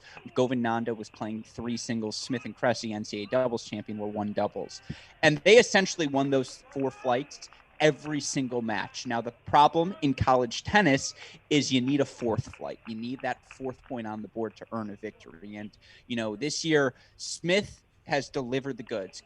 He's continued to be that rock. Nanda, when he's been in the lineup, 7-1. That's been their second point. The problem is, how do we find points 3 and 4? Baird factors very much into the equation. He's a guy who can be top 3. He's a guy who can compete with anyone and who seems to play his best tennis as the level of competition gets better and better. And so you look for Drew Baird here this season overall on the year. Baird, I believe 8-5 in dual matches, 4-4 at 3 singles. That's just not good enough if this UCLA team wants to make a round of 16 or further push this year, particularly without Keegan Smith. Baird's a guy who's going to have to step up.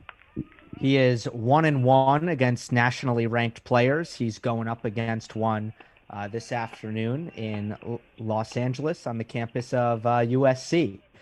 Let us continue with our whip around, and that takes us to court 3, where we have a change in the singles lineup for UCLA. They've been going with Ben Goldberg at third singles, but they will insert Sam Fight instead, who's 8-4 on the season at fourth and fifth singles. And his opponent is the exceptional Bradley Fry, who's 12-3 in singles, just went 11-0 in doubles with USC's lone doubles victory. So Bradley Fry's doing nothing but winning for this Trojans team, and he's going to try to pick up another today. Yeah, or I think, is it Fry at 3 or is it Destanich? I think it's Destanich. It's Destanich. Yeah. So to your point, I think this is a rematch of their first head-to-head duel. I believe Fight played Destanich then. I believe Destanich earned the victory on that occasion. And what I remember from that match was a very competitive second set. I remember Fight actually had a lead early in that second set. And, for the young Destanich playing the fifth-year Fight just made the match physical, made a ton of extra balls. Through, I believe Fight, the lefty, gonna just make you uncomfortable, gonna, throw you off with his lefty slice out wide or his big kick on the deuce side. But once Destanich found his rhythm, Destanich is going to be the more powerful of the two players here at the number 3 singles position. And when I am drawing up my perfect number 3 singles player in a national championship college lineup, it looks an awful lot like Stefan Destanich. Young, big hitter, huge upside. I think today, again, especially given the fact that they're going to need 4 singles wins, I think 3 singles is a must-have for the Trojans. I think on paper, Stefan Destanich would hold a pretty good edge over Sam Fight. Mm-hmm. I'm going to pull up their UTRs now for everyone to know, because I believe by UTR, especially in singles, USC enters as a significant favorite. I'm also curious. I want you to watch Destanich as well, particularly closely, because when I watch his ball, it rips through the court. His forehand in particular, you see him there, just cross down the line, closes at the net. I'm a fan. Yeah, that point was a great example. It does look like Destanich has a modern forehand with really good racket head acceleration, very, very heavy. You can see that right away. And so I have the UTRs now for these two teams. You look up and down the board, and I'm going to have to make it so that we have the lineup we have here. Destanich in comparison to, he is a point, let's see, 0.5 0.68 UTR underdog. That's a hefty underdog. If you're within 0.2 in UTR, because UTR is an ELO-based ranked system measuring who you're playing, what the scoreline is against them. If you're within 0.2, that's relatively close. Like Cookerman, Nanda, it's a 0.11 UTR gap. You can essentially toss them out the window. That it's 0.68 between these two, it speaks to the quality of Destanich's results compared to fights. Destanich, only a sophomore, as you mentioned. He's from Irvine, California, was 17-6 in singles a season ago, and now playing a little bit higher in the lineup. The success hasn't dropped off at all. In fact, he's been better. He's 12-3 this year and ranked 84 in the country. Yeah, he's stud. I mean, just up and down the lineup. Fight's got a crafty game, but certainly some strange-looking strokes, Alex. No, it's fun. It's fun to watch him play. And again, for the 5th year to go from Gonzaga to UCLA, this is the sort of match he wanted to play. This is why you transfer. Regular season finale at USC, high stakes for both teams heading into the postseason. This is what it's all about. And, he didn't play in the doubles. And he still feels that momentum, though. If you're Sam Fight, you're like, I can't screw this up. My team put me in the position to win. If nothing else, because, again, on paper, Destanich, the heavy favorite, just compete. Just stay alive on the board. You steal the first set in this match, that's a huge victory. But more than anything else, just stay on the court for your teammates. Yeah, and that Sam Fight will certainly do. He's got to live up to his name, is what you're trying to tell me?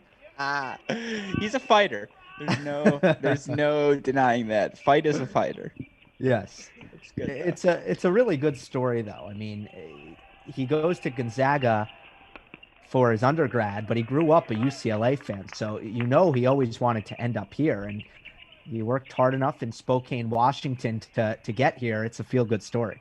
I also love he hasn't hit the same ball in the same direction more than 2 times in a row. You just cannot let Destanich get set in the center of the court. He's got too much power. He really is going to be able to hit through you if you give him the chance. I look for this match to get physical, and we can stick here through the end of this game if you'd like, Gil, because 30-all. Let's do it. I'm 3-all here in the first set. This is one of those crunch time moments, right? It's not a deuce point, but it essentially is, in no ad scoring, 30-all is essentially your deuce point. It's deuce. It's like, okay, am I going to get the advantage here or not? Because then I get 2 cracks at a game point. Then I can maybe be aggressive with my 30-40 return.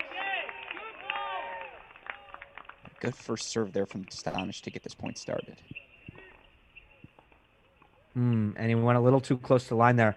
Here's something that I find interesting about this matchup already is Destanich gives Fight a lot of pace.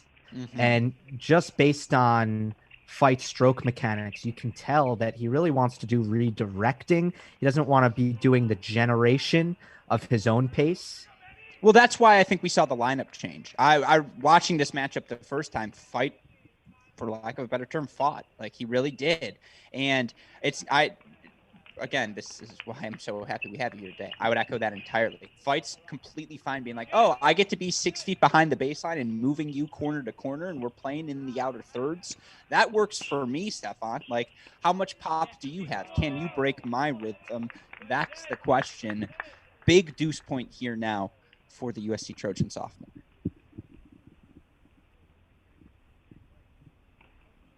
Oh.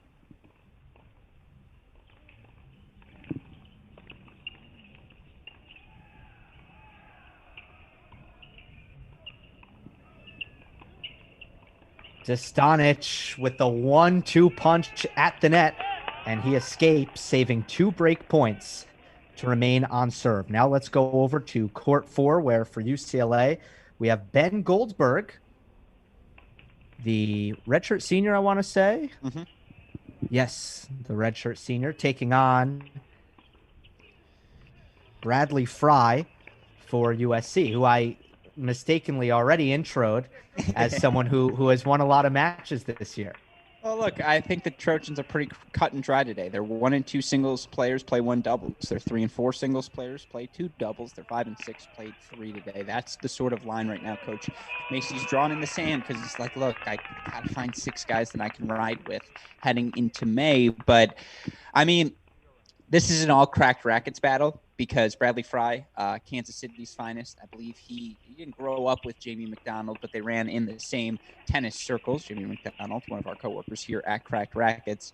On the flip side, Ben Goldberg is one of my guys. I mean, big Cracked Racket supporter, such a kind and thoughtful human being, but a guy who I was so excited to see get the senior year he deserved after it was robbed with COVID because, is Ben Goldberg going to be a professional tennis player? Probably not. And I think he knows that as well, but just epitomizes everything you want in your college tennis senior. Just will not, you're going to have to drag him off of the court. He's not going to give you anything for free.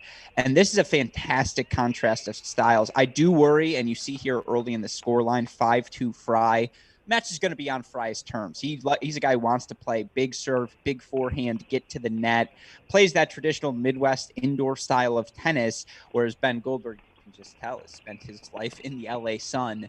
Fun contrast. USC is in charge of 3 matches here at the bottom of the singles lineup. You see Fry up 5-2, serving for the first set. Jake Sands is up 5-1 on Matthew Salakian. And at 6th singles, Ludwig Westrate is up 5-2 over Roscoe Bellamy. So USC really running away with a couple of first sets at the bottom of the singles. And that's where you feel the absence of number one singles player Keegan Smith, right? Is where you have to push everyone up a spot. For the Trojans, this is who they've ridden with all year. That, they're used to not having more bullets now. So even though he's missing today, he's not even missing. He is missing. A fully healthy more bullets would be a top 4 player for the Trojans. But, Fry, Westrate, Sands, they're used to doing their thing at the bottom of the lineup.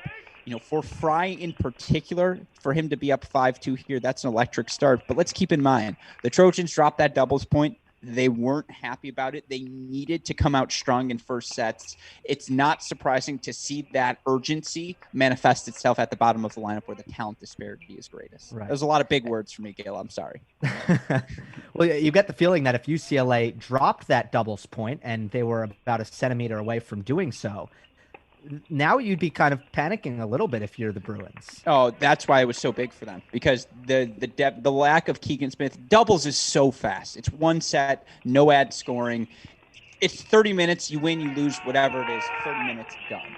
Singles is when you sink your teeth into the match. That's when teams begin to separate themselves. And UCLA, it's rude to say this. USC didn't need the doubles point. They would have liked to have it. It would have been great for their confidence heading into conference play. They didn't need it to win today's match. UCLA needed it. And now the key for them is you got to cut the bleeding. You cannot every team's going to make a big push in college tennis. The key is minimizing that push to, 10 minutes max. USC's been on a 20, 30-minute push here to start singles.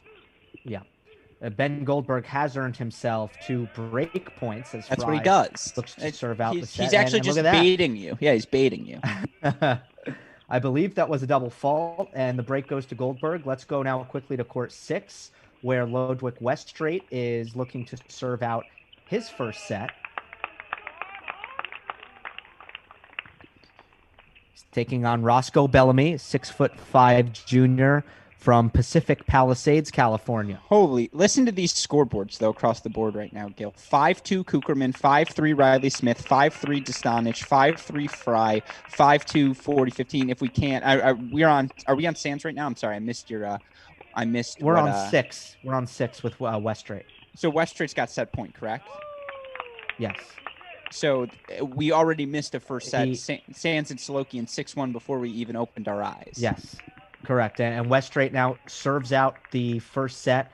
It is a 6-2 first set for Westrate over Roscoe Bellamy. Shall we go back to court 1, 30-all with Cookerman and Nanda, with Cookerman up 5-2. I believe now he does have a set point. Yo, that's why you're on the 1s and 2s today. Yes, let's absolutely go back to court number 1 to see if the Cookie Monster can close it out. We are on 1 here, and we see, again, Daniel Cookerman, Nanda. The backhand lob. We saw it in doubles.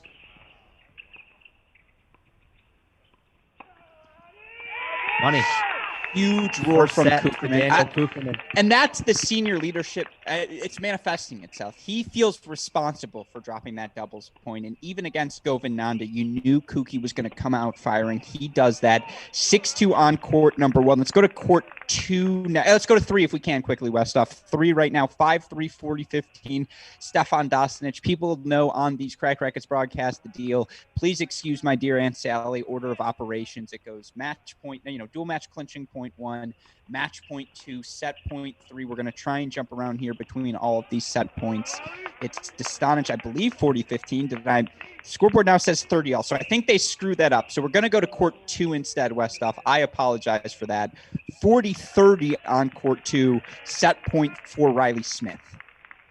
Well, they're all wrapping up at exactly the same time here. That's how it works, always.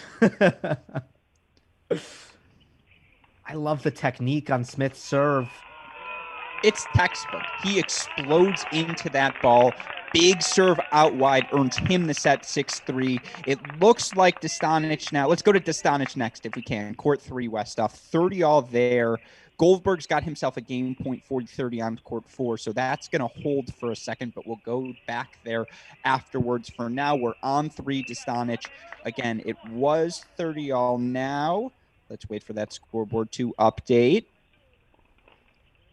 Body language suggests, 40-30 Destanich. There's a little drag in the fight of Sam fight right now. But no, it's funny how that works, though, Gillis. And it speaks to the importance of momentum in college tennis. Absolutely. I mean, it's now when a player like you mentioned, Daniel Cookerman, really just full throat yelled after winning the first set. He's doing that on purpose. He wants everyone to hear that he won the first set. And Destanich keeping it to himself a little bit more than Daniel Cookerman, but the first set goes to Destanich as well, 6-3. Yeah, that's just too good. Again, from the Trojans, who and are now on court 4. We have a deuce another point? Deciding point. Yep. If we can, Westoff, let's get over to 4. Goldberg, Fry, and right now, USC 5 first sets. Oh, excuse me. Yes, 5 first sets in the bag. Have a chance to make it a clean sweep on this overhead. It's a clean sweep, Gil. Clean sweep from the Trojans. They respond, take 6 first sets across the board here now. Wow. And you could throw doubles out the window. Commanding position here for the Trojans. Let's go back to court number 1. Watch Cookerman and Nanda a bit. But Gil, your reaction, it feels like our 5-minute break ended 3 minutes ago, and we already have 6 sets in the bag for the Trojans. I feel like I'm watching USC football because that was the blitz. Is this I don't know whether you on the tennis court? Yeah, it's just like over so quickly. That hasn't happened yet. It will. It will. We'll get the red zone stream, and then probably an ambulance on site. Yeah. Who would you want broadcasting that, Alex? I was going to say something mean there, so I didn't. Good thing I didn't. Here's a joke just for you. Probably Matt Rackett to assess my game. I just don't think there's anyone better assessing games than Matt Rackett out there. So if he was on the call, at least we know technically what we are and aren't doing right. I'd love to have my game ripped apart by him. Yeah, exactly. Matt Willis. Man. I mean, it couldn't be Mike because then I could never watch it because the things he would say, I'd cry. Mike Cation, who I'm referring to. Yes. I mean, it's probably him, though. It's probably the answer. What about you? Fowler, just because. Let's go Steve Weissman just for I just want max enthusiasm. Give me the energy. It's a good pick here. And by the way, serving marks are still off. Cookerman 30-15. He's serving here. So we apologize for that on the scoreboard. But it is Daniel. Go ahead. Sorry. So I want to just get into Govind Nanda and him coming back. It sounded like a lot of it was just fun factor. It was there, but a big part of it was that there were not enough options for tournament play at the ITF level. in the United States. And has that been a problem for a lot of players in the U.S. this year? It's absolutely a factor in why so many players chose to come back this season. You talk to Alexander Kovacevic, or you talk to, Govinandas of the world, guys who have pro aspirations. There's no doubt that they were ready to turn pro, but why would they when there's so much uncertainty surrounding the pro calendar and the fact that so many of these coaches, look, Brad Dancer at Illinois, obviously Billy Martin at UCLA, Brent Macy, all of these coaches, to coach a high level of college tennis, you have to understand, you have to give some leniency to your players so that they're able to go play pro events. Nanda's got pro aspirations. He's never been shy about sharing them. And yeah, I think early on he was like, look, if I'm going to have to negotiate all of these COVID protocols, it's not worth it for me to come back if I'm not even allowed to practice on my court, because with all due respect, I'm at UCLA to continue my professional goals, which is to play to play professional tennis. You can see why, as a fantastic point there, brings us to a deuce point. So no, I guess I'm not surprised that he wanted to go practice and be a pro. I am surprised that he did it for the first 2 months and then decided to come back. Like, that to me is the shocking thing, is that after 2 months, he was like, you know what? No, I'm still going to come back. That just shows how committed he is to this team. Yeah. Well, I think you look across the board, and on the USC side, for example, Riley Smith is a fifth-year player who got that extra year of eligibility because of how the spring season ended with COVID-19 canceling the season last year, and the NCAA made the obvious call to give these spring athletes another year of eligibility. But I would say across the board, the overwhelming majority of these athletes have said, sign me up. I want to play a fifth year of tennis. And that's a big commitment, because that's putting your life on hold for another year, but almost, most have done it. Is that an accurate assessment? Yeah, it's such a case-by-case basis. That's the problem when trying to talk about any of these topics, because every player is different. And like for JJ Wolf, year 3 was the right time for him to leave, because he had lost once during his entire college tennis season. By the way, who was that lost to? Second time we're going to do this. Cookerman lost to him. JJ lost to him. It was a guy by the name of Michigan's Andrew Fenty, which just speaks to Fenty's talent. But like JJ, it took until year 3, but he essentially ripped off an undefeated season. He had won a challenger during the college tennis season. When you're undefeated in college, when you're winning a challenger, you're ready to go. That's the perfect example, right? Where it's just like all signs point towards leaving. Other than that, half of it is taking a chance. Half of it is just putting yourself out there and say, you know what? It's not getting, I've reached the limit of what I can do training wise. Now I just need to put myself out there. But so much of the decision, in my opinion, for the wisest players, the players who find success, it's result oriented. Like if you're making quarterfinals of challengers, you're ready to move beyond the college game. If you're not, you're probably not. But even for a player who wants to be an accountant after school, like Riley, it's still a big commitment to come out and play a fifth year where you thought you were about to graduate and go into the real world. And it's, well, no, actually you're going to go back to college and continue that portion of your life. Well, you guys don't know this, but the reason yesterday's match got delayed is Riley was filing my taxes for me on tax day, future tax. I was like, do you mind? Like, I know that's your thing. He's like, yeah, but we're going to have to delay the match in that case. I was like, believe me, it's worth it. But yeah, look at a guy like Yuya Ito, who was the #1 player in the country last year, who had some pro success at the future circuit, but it's like, you know what? I'm good. Like, I got a really nice job offer outside of the tennis world. I'm going to go pursue that. And it's just, you can understand why, again, all the cases are different, because it really just depends on your scenario, on your results, and just what, I guess it's not a one size fit all. Like Kevin Anderson, John Isner, they needed all 4 years.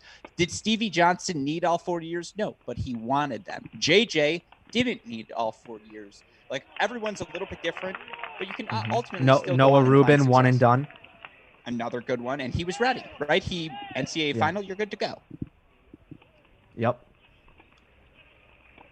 So, again, if you're just joining us, UCLA won the doubles point. USC USC came out angry in the singles and won every single first set.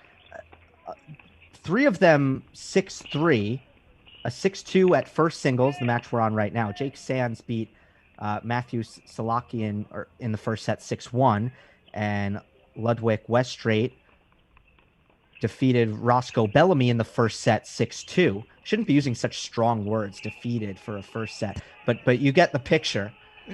Yeah. USC in charge in the singles. No, it's all USC. And I mean, again, yeah, up and down the board, 6 first sets. Now, the good news is they're not down, if you're a Bruin fan, you're not down early breaks anywhere lopsided. But here in Cookerman, Nanda, now a deuce point for the Kookie Monster. You know where you never want to be? A set and a breakdown to an aggrieved Daniel Cookerman. So let's stick here for the deuce point before we start jumping around. Again, I believe we're on court number 1 right now. Cookerman taking on Nanda.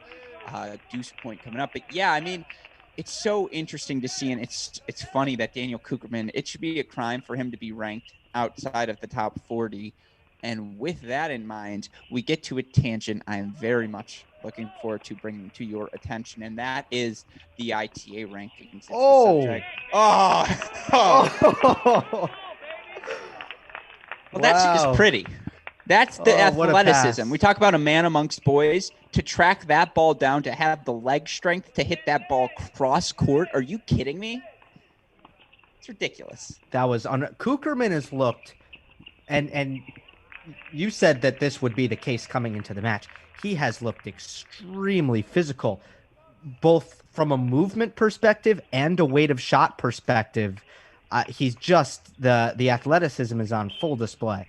Absolutely. And, I had the opportunity to work with Mike Cation during the National Indoors, and I think the best part of that experience was just getting to work with someone that professional, obviously that exceptional at their job, and getting to absorb all of it. But of course, I would throw all of my takes at him because I'm just trying to absorb every little thing that I can. And one of the things I said to him was, I'm telling you, Mike, I know I get excited, but will you just watch Cookerman with the perspective of how would this guy compete as a pro? Because I think he's got it. And Mike, and a lot of the time, Mike, who also is just giving me a hard time, is like, Alex, you're wrong. Alex, you're wrong. You're crazy. Stop getting too excited. Relax. That's his favorite word to say to me because he knows it gets under my skin. And midway or after USC played their match, and there was a little bit of a lull in the action while we were waiting for some of the singles courts to continue to unwind, he goes, Alex, you were right. That guy's going to be a pro. That guy he has it all. That speed, that physicality, that's what a professional looks like. That you either got it or you don't. He's got it. And you can't teach that.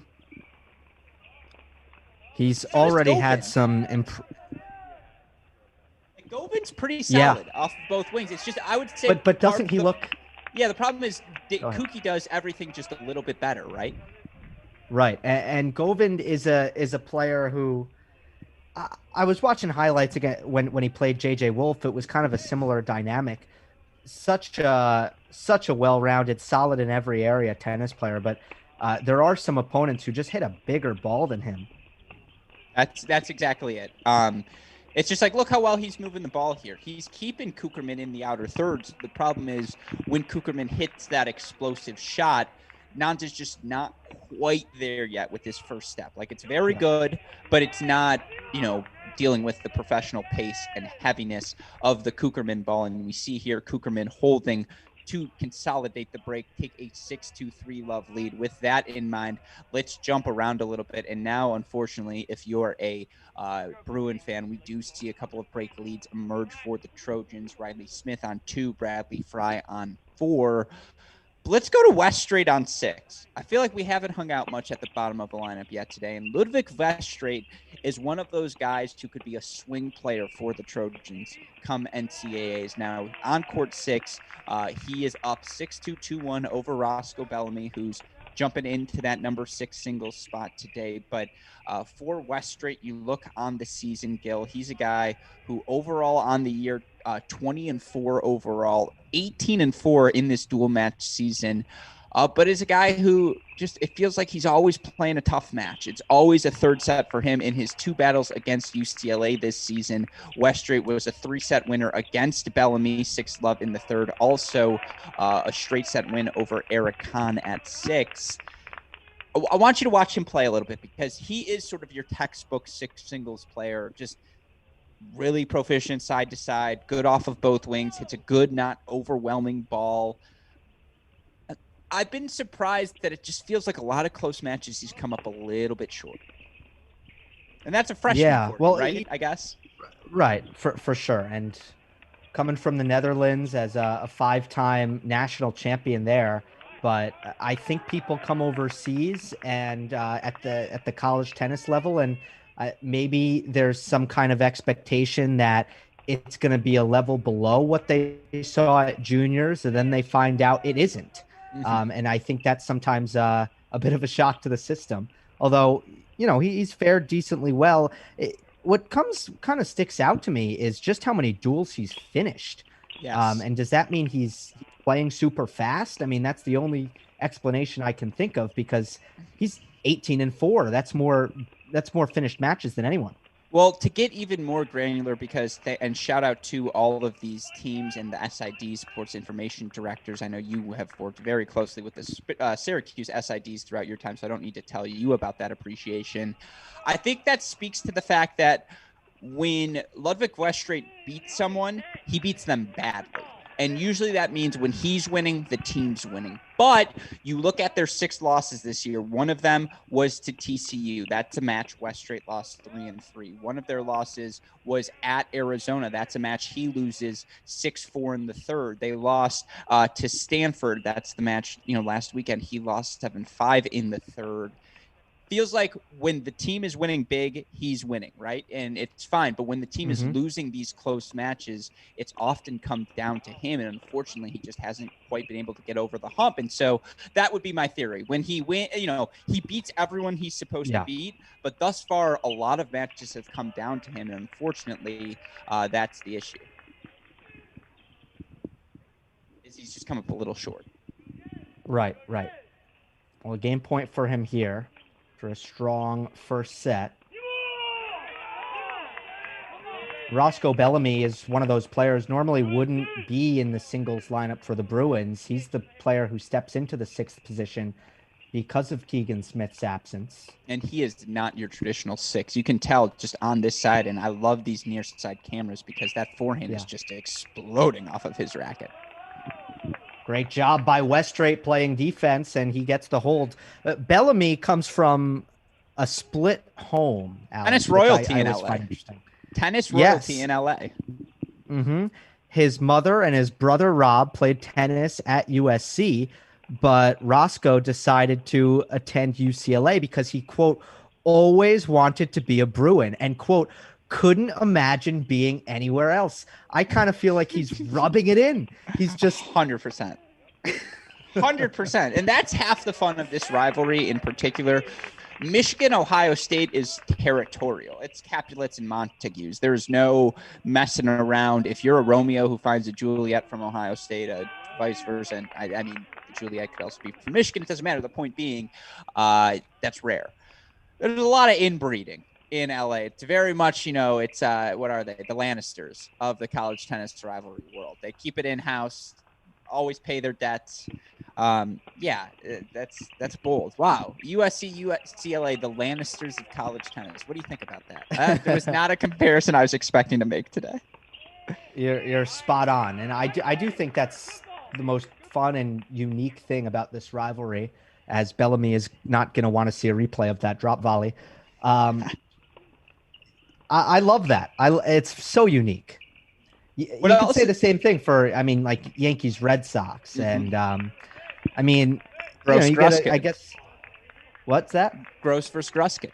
Gross versus Gruskin, right? There's no Gross supporters and Gruskin supporters in the same. Yeah, there's no crossovers. No. Except for Steve Weissman. He might be the only one. But I'm looking up and down the board here right now as we're laughing, and we're going to stick here through the end of this game as Weststrait now has a chance to really, put his foot on this match, take a 6-2, 4-1 double break lead. But this isn't the only court where the Trojans have seen themselves open up big gaps. Cookerman 6-2, 4-love on 1. Riley Smith 6-3, 4-2 on number 2. And it's just, fries up a break 3-1. And so there's your 4 right there. 1, 2, 4, and 6. Meanwhile, Solokian, Sands, they're grinding on court number 5. Destanich fight in the midst of a deuce point, but it's been all Trojans here in singles. The Cookerman score stands out for me as a result that could get a lot of people's attention around the country when it comes to Cookerman's postseason aspirations and the individual championships. We've mentioned that he's been down a little bit. This would be kind of a result that I think a lot of people would notice and think, is the former number 1 back? Is he rounding into form in a big way? Yeah, it would be nice, wouldn't it? I mean, certainly, I know he took that loss to Geller very, very personally last weekend, and that he felt he let the team down. And so, one can only hope, if you're a USC fan, if Cookerman's playing his best, with the depth you have in this lineup, Fry's been awfully good at number 4. You kind of like him against anyone they play. And then, Destanich at 3 as well with the doubles point they have. It would be awfully dangerous for other opponents if he is back in full form. But again, we see West straight here with the break. So now 6-1, 4-1 lead for the Trojans. 6-2, 4-1 lead here on court number 6. Should we go to court number 1? Cookerman. Yeah, let's go to court number 1. I like it. What's the scoreline there? 6-2, 5-0? 5-0. Daniel Cookerman going for the second set bagel. It's a tough one. Can you run us through? I know we went through it. Can you set us to go 1 through 6 here? What we have across the board? Just what are our score lines right now? Sure. We have at first singles. We'll have this next game for you as Cookerman will look to serve out the second set over Govind Nanda. On court 2, second singles, Riley Smith is up a set and 4-2 over Drew Baird. Third singles, Stefan Destanich knotted up at 2 in the second set, but he did take the first 6-3 over Sam Fight. On court 4, Bradley Fry up a set and a break on Ben Goldberg. Fry has just been so good this season. Court 5, that's the one court we haven't gotten to, so we do need to get there at some point. It's Jake Sands, took the first set 6-1, and currently 2-3, can't tell who's serving, but it's close in the second set. And on court 6, Ludwig Weststraight up 6-2, 4-1 on Roscoe Bellamy. Have we really not shown any of the Sands Solokian match? Now that you say that out loud, I'm like, oh man, we haven't, have we? Yeah, because we got the first sets wrapped up so quickly that we weren't really done with our sweep until things got very interesting on a couple of courts. Yeah, no, again, this match, it's been crazy. And Cookerman there, are you kidding me? With that forehand cross-court winner, just sensational stuff. You can see the laugh on Nanda's face. He's chuckling to himself as if to say, what am I supposed to do here? But yeah, we will go to Sands next then. That's my promise to you listeners. With that in mind, so you see Cookerman. When he plays his best, he can beat anyone. Right now, ITA rankings have him outside the top 40. The rankings have been a huge point of contention for college tennis fans across the country. And of course, the big reason why they are so screwed up, Big Ten schools weren't allowed to play non-conference matches. And as such, they've suffered. And, Pac-12 early on, they weren't really allowed to dabble outside of the conference either, certainly not to the extent that the ACC, SEC, Big 12 were able to do. And so, in the individual rankings, you have a 24-0 Cannon Kingsley, who was top 5 in the country to start the year when everything was manual. He's now outside of the top 100. You have teams like Michigan and Ohio State, borderline top 20 because the computers, they've only played Big Ten teams and they lost their one non-conference match. And so the computers don't respect that fact. And, as of right now, the plan for the ITA they had suggested, and by the way, we see Daniel Cookerman 6-2, 6-love, dominant form for him at number 1 singles. If we can, Westoff, let's go to court number 5 as promised. Jake Sands 6-1, 3-all lead on Matt Solokian.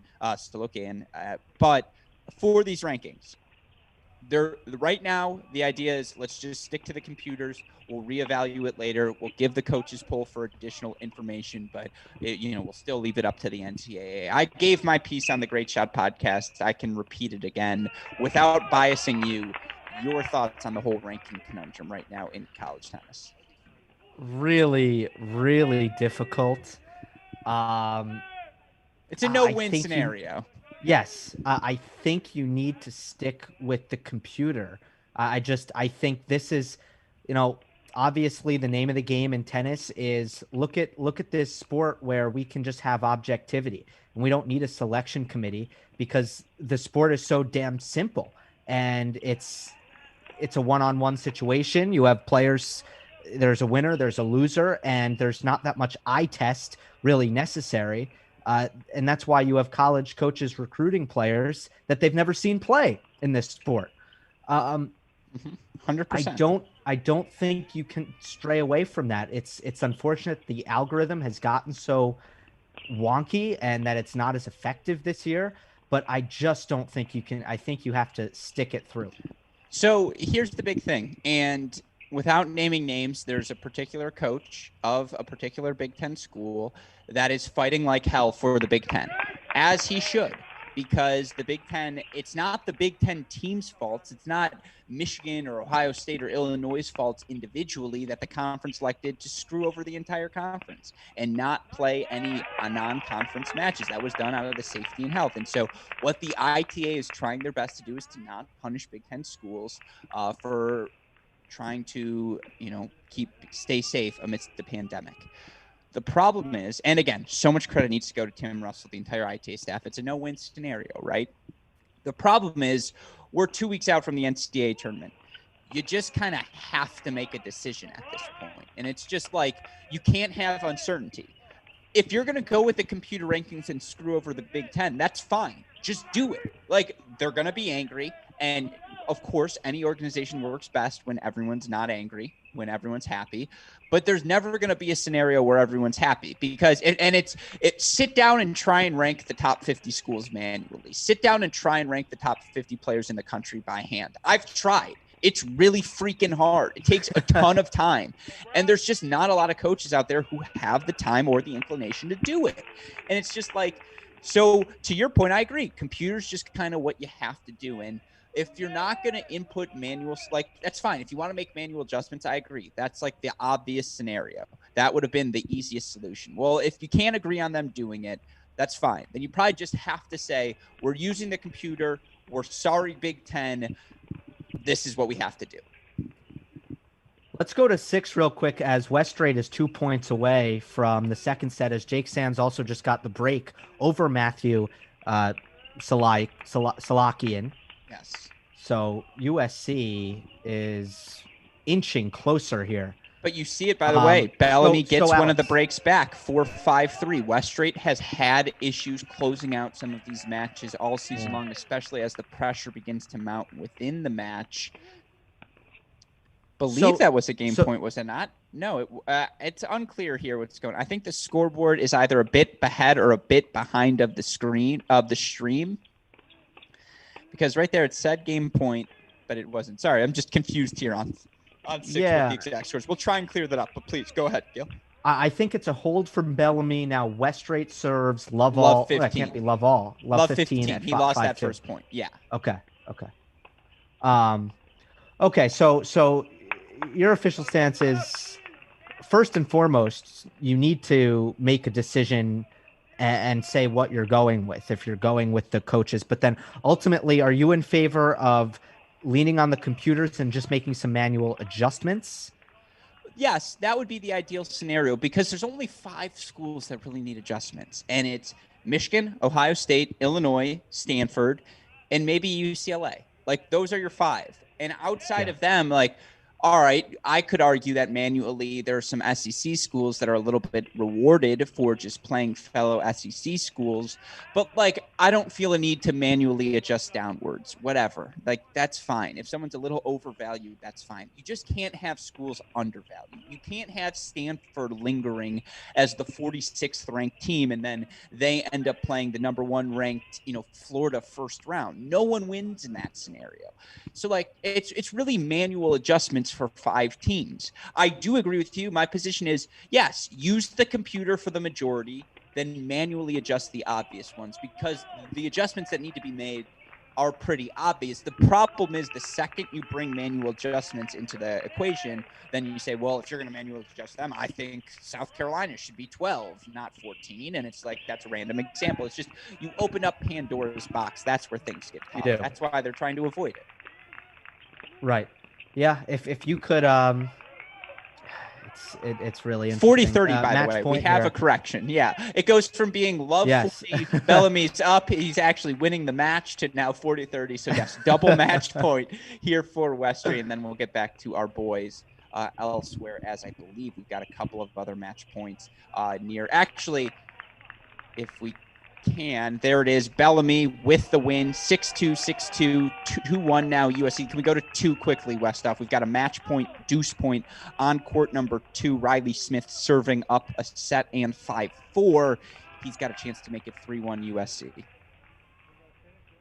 Looks like he might have actually done that already. Yeah, I'm seeing. Oh, no. You know what happened? It was a deuce point on the last one. He's now serving for the match up 5-4. So it was a slow adjustment there on court 2. Well, let's stick here because it is Riley Smith serving for the match. But again, it was deuce point on the last one. Now Smith serving for the match 6-3, 5-4. USC victories on courts 1 and court 6 after UCLA took the doubles. So now 2-1 Trojans, and they're in command everywhere, Gil. It's been really impressive in the singles. Again, as you alluded to, just playing with attitude after losing the doubles point in the manner in which they did. USC looking for its 3rd win of the season over these UCLA Bruins. And I love that it's the senior leaders who are going to get points on the board. And it's just like for them, especially for Smith and Cookerman to drop that doubles tiebreak, that's the thing that hurts the most. And apologies, by the way, I know we got off that ranking conversation quickly. We got a question in our comments from John Parsons who asks, the problem is who makes the manual adjustments? Is it coaches? Is it the NCAA? Is it the ITA? By bylaws, it would probably be the competition committee, which is a committee assembled of college coaches from across the country. The problem is, obviously a Big Ten coach is going to fight for the Big Ten teams. A Pac-10, 12 coach is going to fight that. That's where the issues start to come in play. This is where, again, I want the layman's opinion, Gil, because I am so invested. And I like to think, knowing these coaches that, like I do, that there would be integrity in any manual adjustments that are made. And by the way, quadruple match point now for Riley Smith. My question to you, would you, the optics of that, having coaches make manual adjustments to the college tennis rankings as you approach the NCAA tournament, that sounds like a whopper of a conflict of interest. Ace down the tee, big roar from Riley Smith to close out 6-3, 6-4. So now 3-1 USC. Let's go to court number 4 right now. Westhoff is Destanich 6-3, 4-3, 40 love. So that looks like the next closest. But your thoughts, Gil, again, on this ranking thing, because I just feel like indecision's the kiss of death.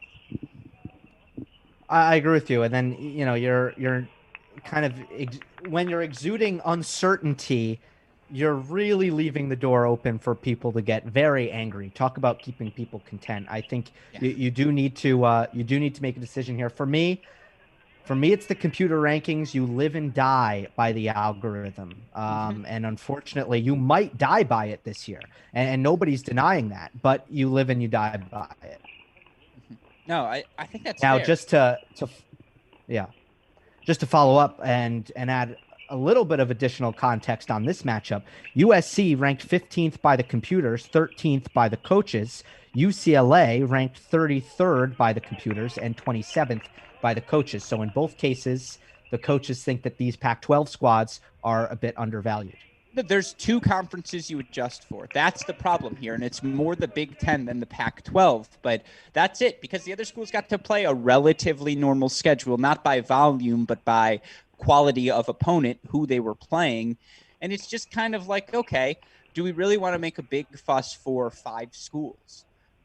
The coach on the competition committee who's making a fuss says, yes, we should. And I completely understand his argument, because why, like, if Michigan's playing or Ohio State's playing or Illinois is playing some top 16 seed in the opening weekend, that ruins it for everyone, not just those 3 schools. At the same time, either screw everyone over or don't. Like, just make your choice, because by leaving the argument open, everyone just stays angry, right? And that's where that would be the only fault I would have from the ITA. Is sometimes you try to make everyone happy, which is why I'm such a fan of them. They've been so supportive of us. But, like, sometimes you just can't. And I think we've hit that point now where it's like, all right, not everyone's going to be happy. Let's just choose. Right.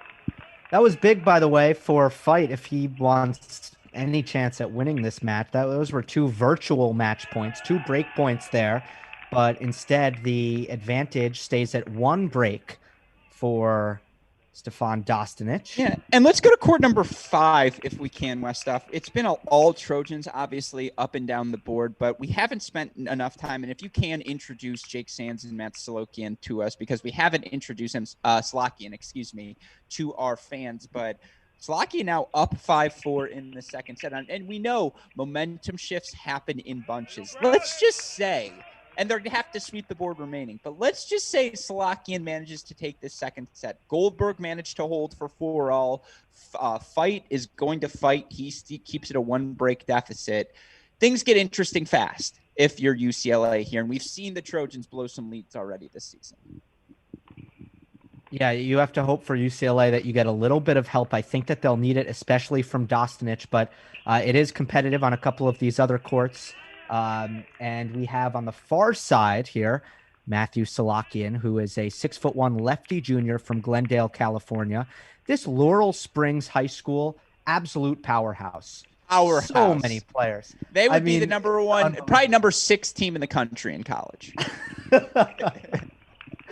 That's absurd. Just for that to be the case in any sport is absurd. Yeah, it's the virtual school. That's half the fun, right? It's like we're not actually going to classes. So what if they were like, we're decided, they like look across the country and they're like, we're going to play tennis in California. We're going to play football in Texas, and we're just going to win all the big state championships. Yes. Speaking of another California native on the USC side here, near side of your screen is Jake Sands, who stands at 5'10". He's a junior from LA. And in the second meeting with UCLA, Sands was the one who clinched the 3-all duel, a come-from-behind victory for Sands in that one. Just one of the biggest wins that the Trojans picked up all season, thanks to Sands. Yeah, and that was a dramatic match, too, because I believe it was against Patrick Zarage, and I believe Zarage was up 5-4, and there were some controversial calls there as well.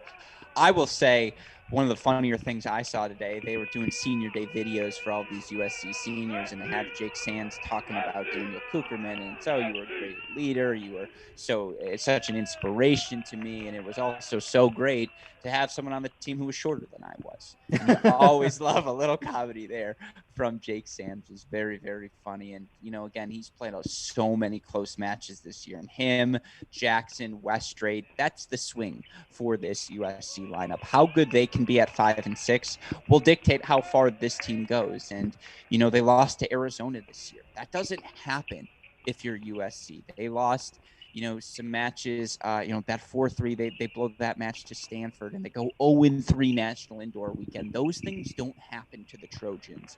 And so there's a lot of angst, a lot of fight left in this USC roster. I'm telling you, they're gonna upset someone in the NCAA tournament. It really just is a question of, can they run the table to put themselves in a position to get as high a seed as possible so that they can put off playing a North Carolina, Baylor, a Tennessee, Florida, until Virginia, till quarterfinals at the earliest. Yep. outside of the top 10 right now are the Trojans. I'll tell you what, for someone who's 5'10", I mean, Sands loves to come forward. Loves And it.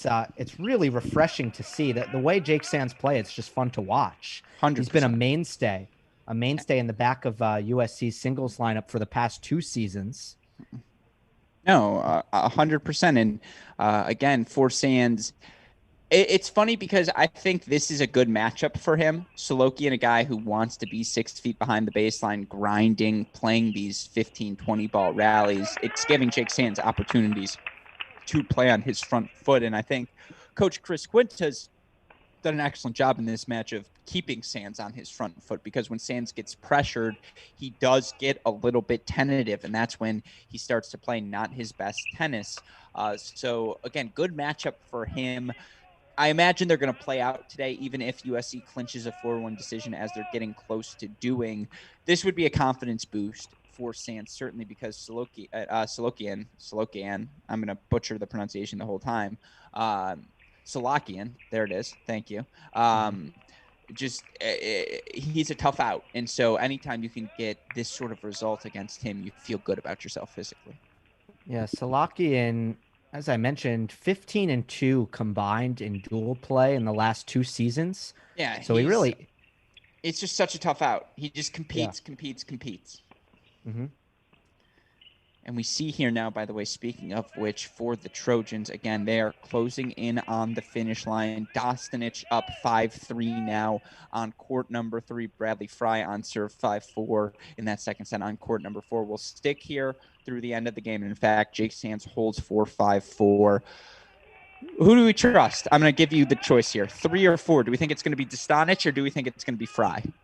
Well, I would say it's going to be Destanich, but you know what? Fry and Goldberg's game started first, so let's go to court 4, Westhoff. Love it. You like that decision making? Love it. Absolutely. So we're on 4 now. It's Goldberg, Fry. 15 all. And I want you to watch this Bradley Fry forehand closely, Gil. And, again, you see Goldberg here chatting with the chair umpire. Maybe we missed something funky. But Bradley Fry plays big on that forehand wing. And it's pretty as well. It's very, very well struck. Takes it early. Let's try and hear what they're saying here.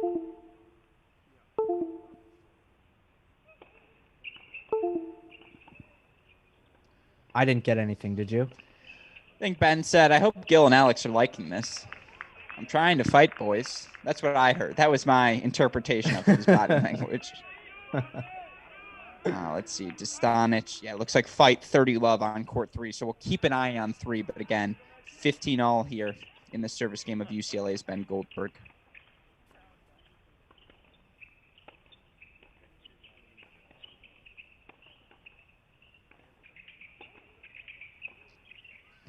Fry, Goldberg just looks like he second-guessed himself there. He was thinking about coming forward, and he just hesitated.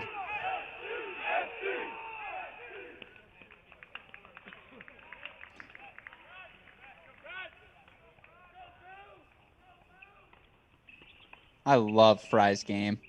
It's really clean. Just a beautiful ball striker.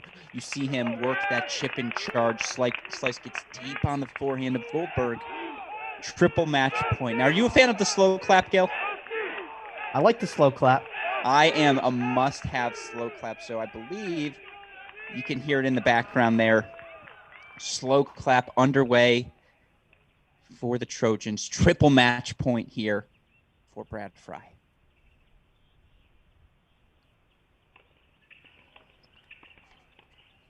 It's long, and for the first time since 2015, USC has swept the series against UCLA. What a result. 4-1 the score now.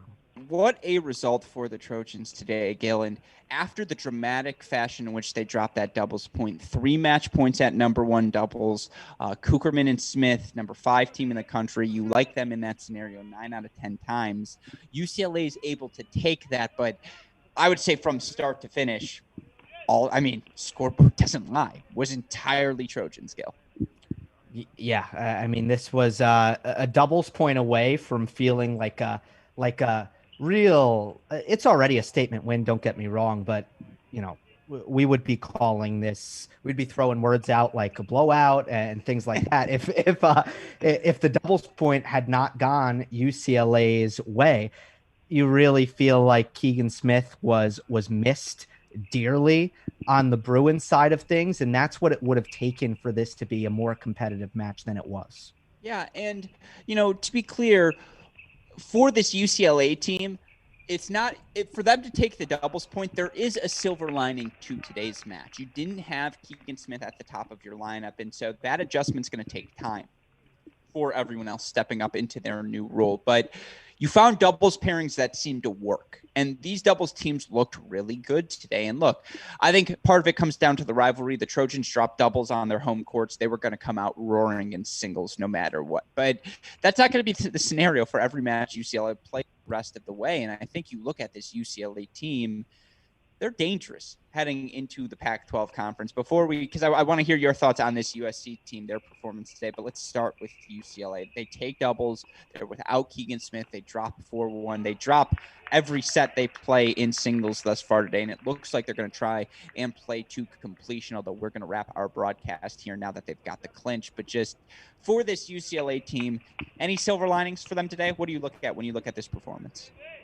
Yeah, I think that you get a really good doubles performance, obviously, out of the top spot. Now, Govind Nanda and Drew Baird, if they need to play moving forward, they will be really confident against anyone, and that is anyone. So that's the biggest silver lining. Ultimately, I think there were some tough matchups here with Nanda running into someone in Cookerman who is a little bit physical for him. Drew Baird, a one-handed backhand coming up against a bomb of a serve, one of the best kick serves out wide in college tennis. I think a difficult matchup there. Fight is out there. Is he still fighting? He is. I think he might have actually even gotten the break back in. He's got triple break point right now to get us back even 5-all in that second set. So yeah, he's still out there doing his thing. Right. So that's a matchup that we pinpointed was a good one for UCLA relative to their levels, and it's played out that way. Bradley Fry is a better fourth singles player than USC can put out there. So that's just not a spot in the lineup that's going to be easy. And then outside of that, I was very impressed. I want to highlight for USC just how good Ludwig Westrate was in this match. I think out of all of USC's singles performance outside of Daniel Cookerman, of course, Westrate takes the cake for being the most impressive. I think that's a good call, and he's such a swing player for them because on paper, Ludwig Westrate could be the best singles player in the country. He's got that sort of talent, perhaps outside of anyone playing in Baylor, just their 4-5-6 ridiculous. But, I mean, yeah, Westrate's in that conversation. Depth was supposed to be the thing for these Trojans coming into the season, that they haven't been rocks at the bottom of the lineup, that, Sands, Jackson, Westrate have all struggled a little bit. That's part of why, again, they've dropped 5-4-3 matches this season, but certainly for the Trojans, huge confidence boost heading into the postseason now. 4-1 victory to wrap up their regular season play. And as you mentioned, 3-0 sweep of UCLA. That's not something that's happened since that 2015 season.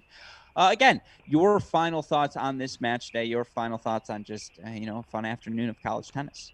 Yeah, I had a blast. That's the first bullet point here. But yeah, I'm really interested in what Daniel Cookerman does here on the individual level after we're through with the team stuff.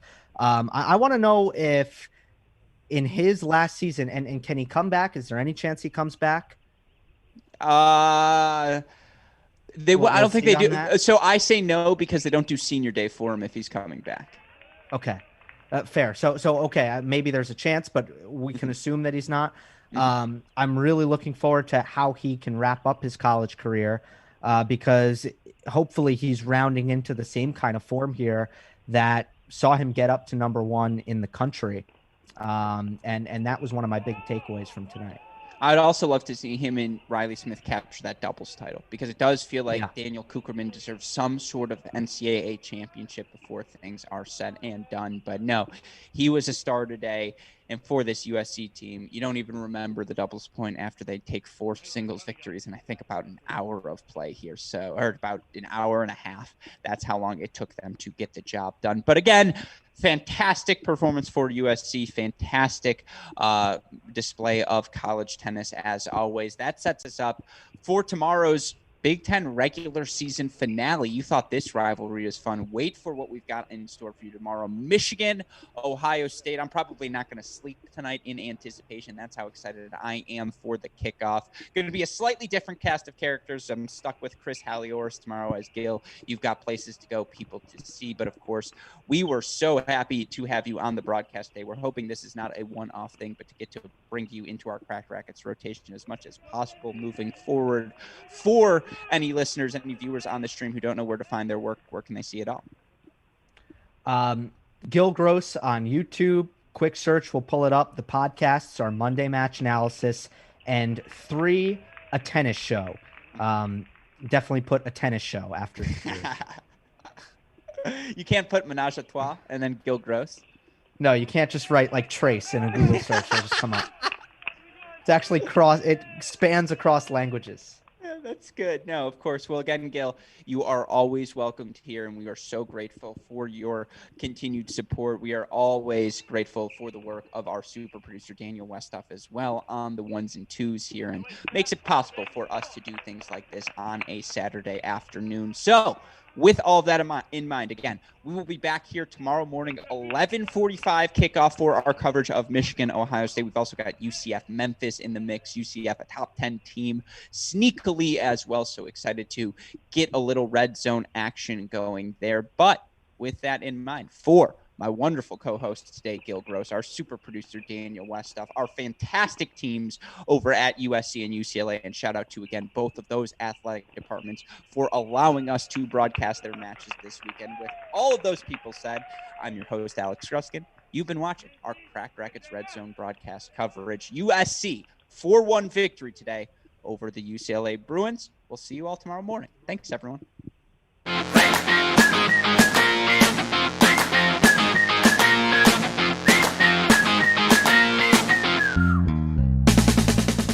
Westoff, let's go to court 6 at Ohio State. I don't believe it, My Chris. goodness.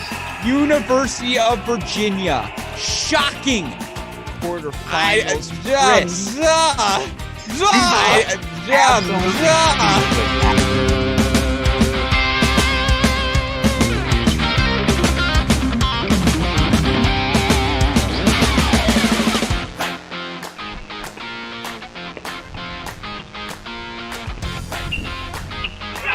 Unbelievable hands from Matt Solokian. Why are you playing one up, one back when you can do that, Matty?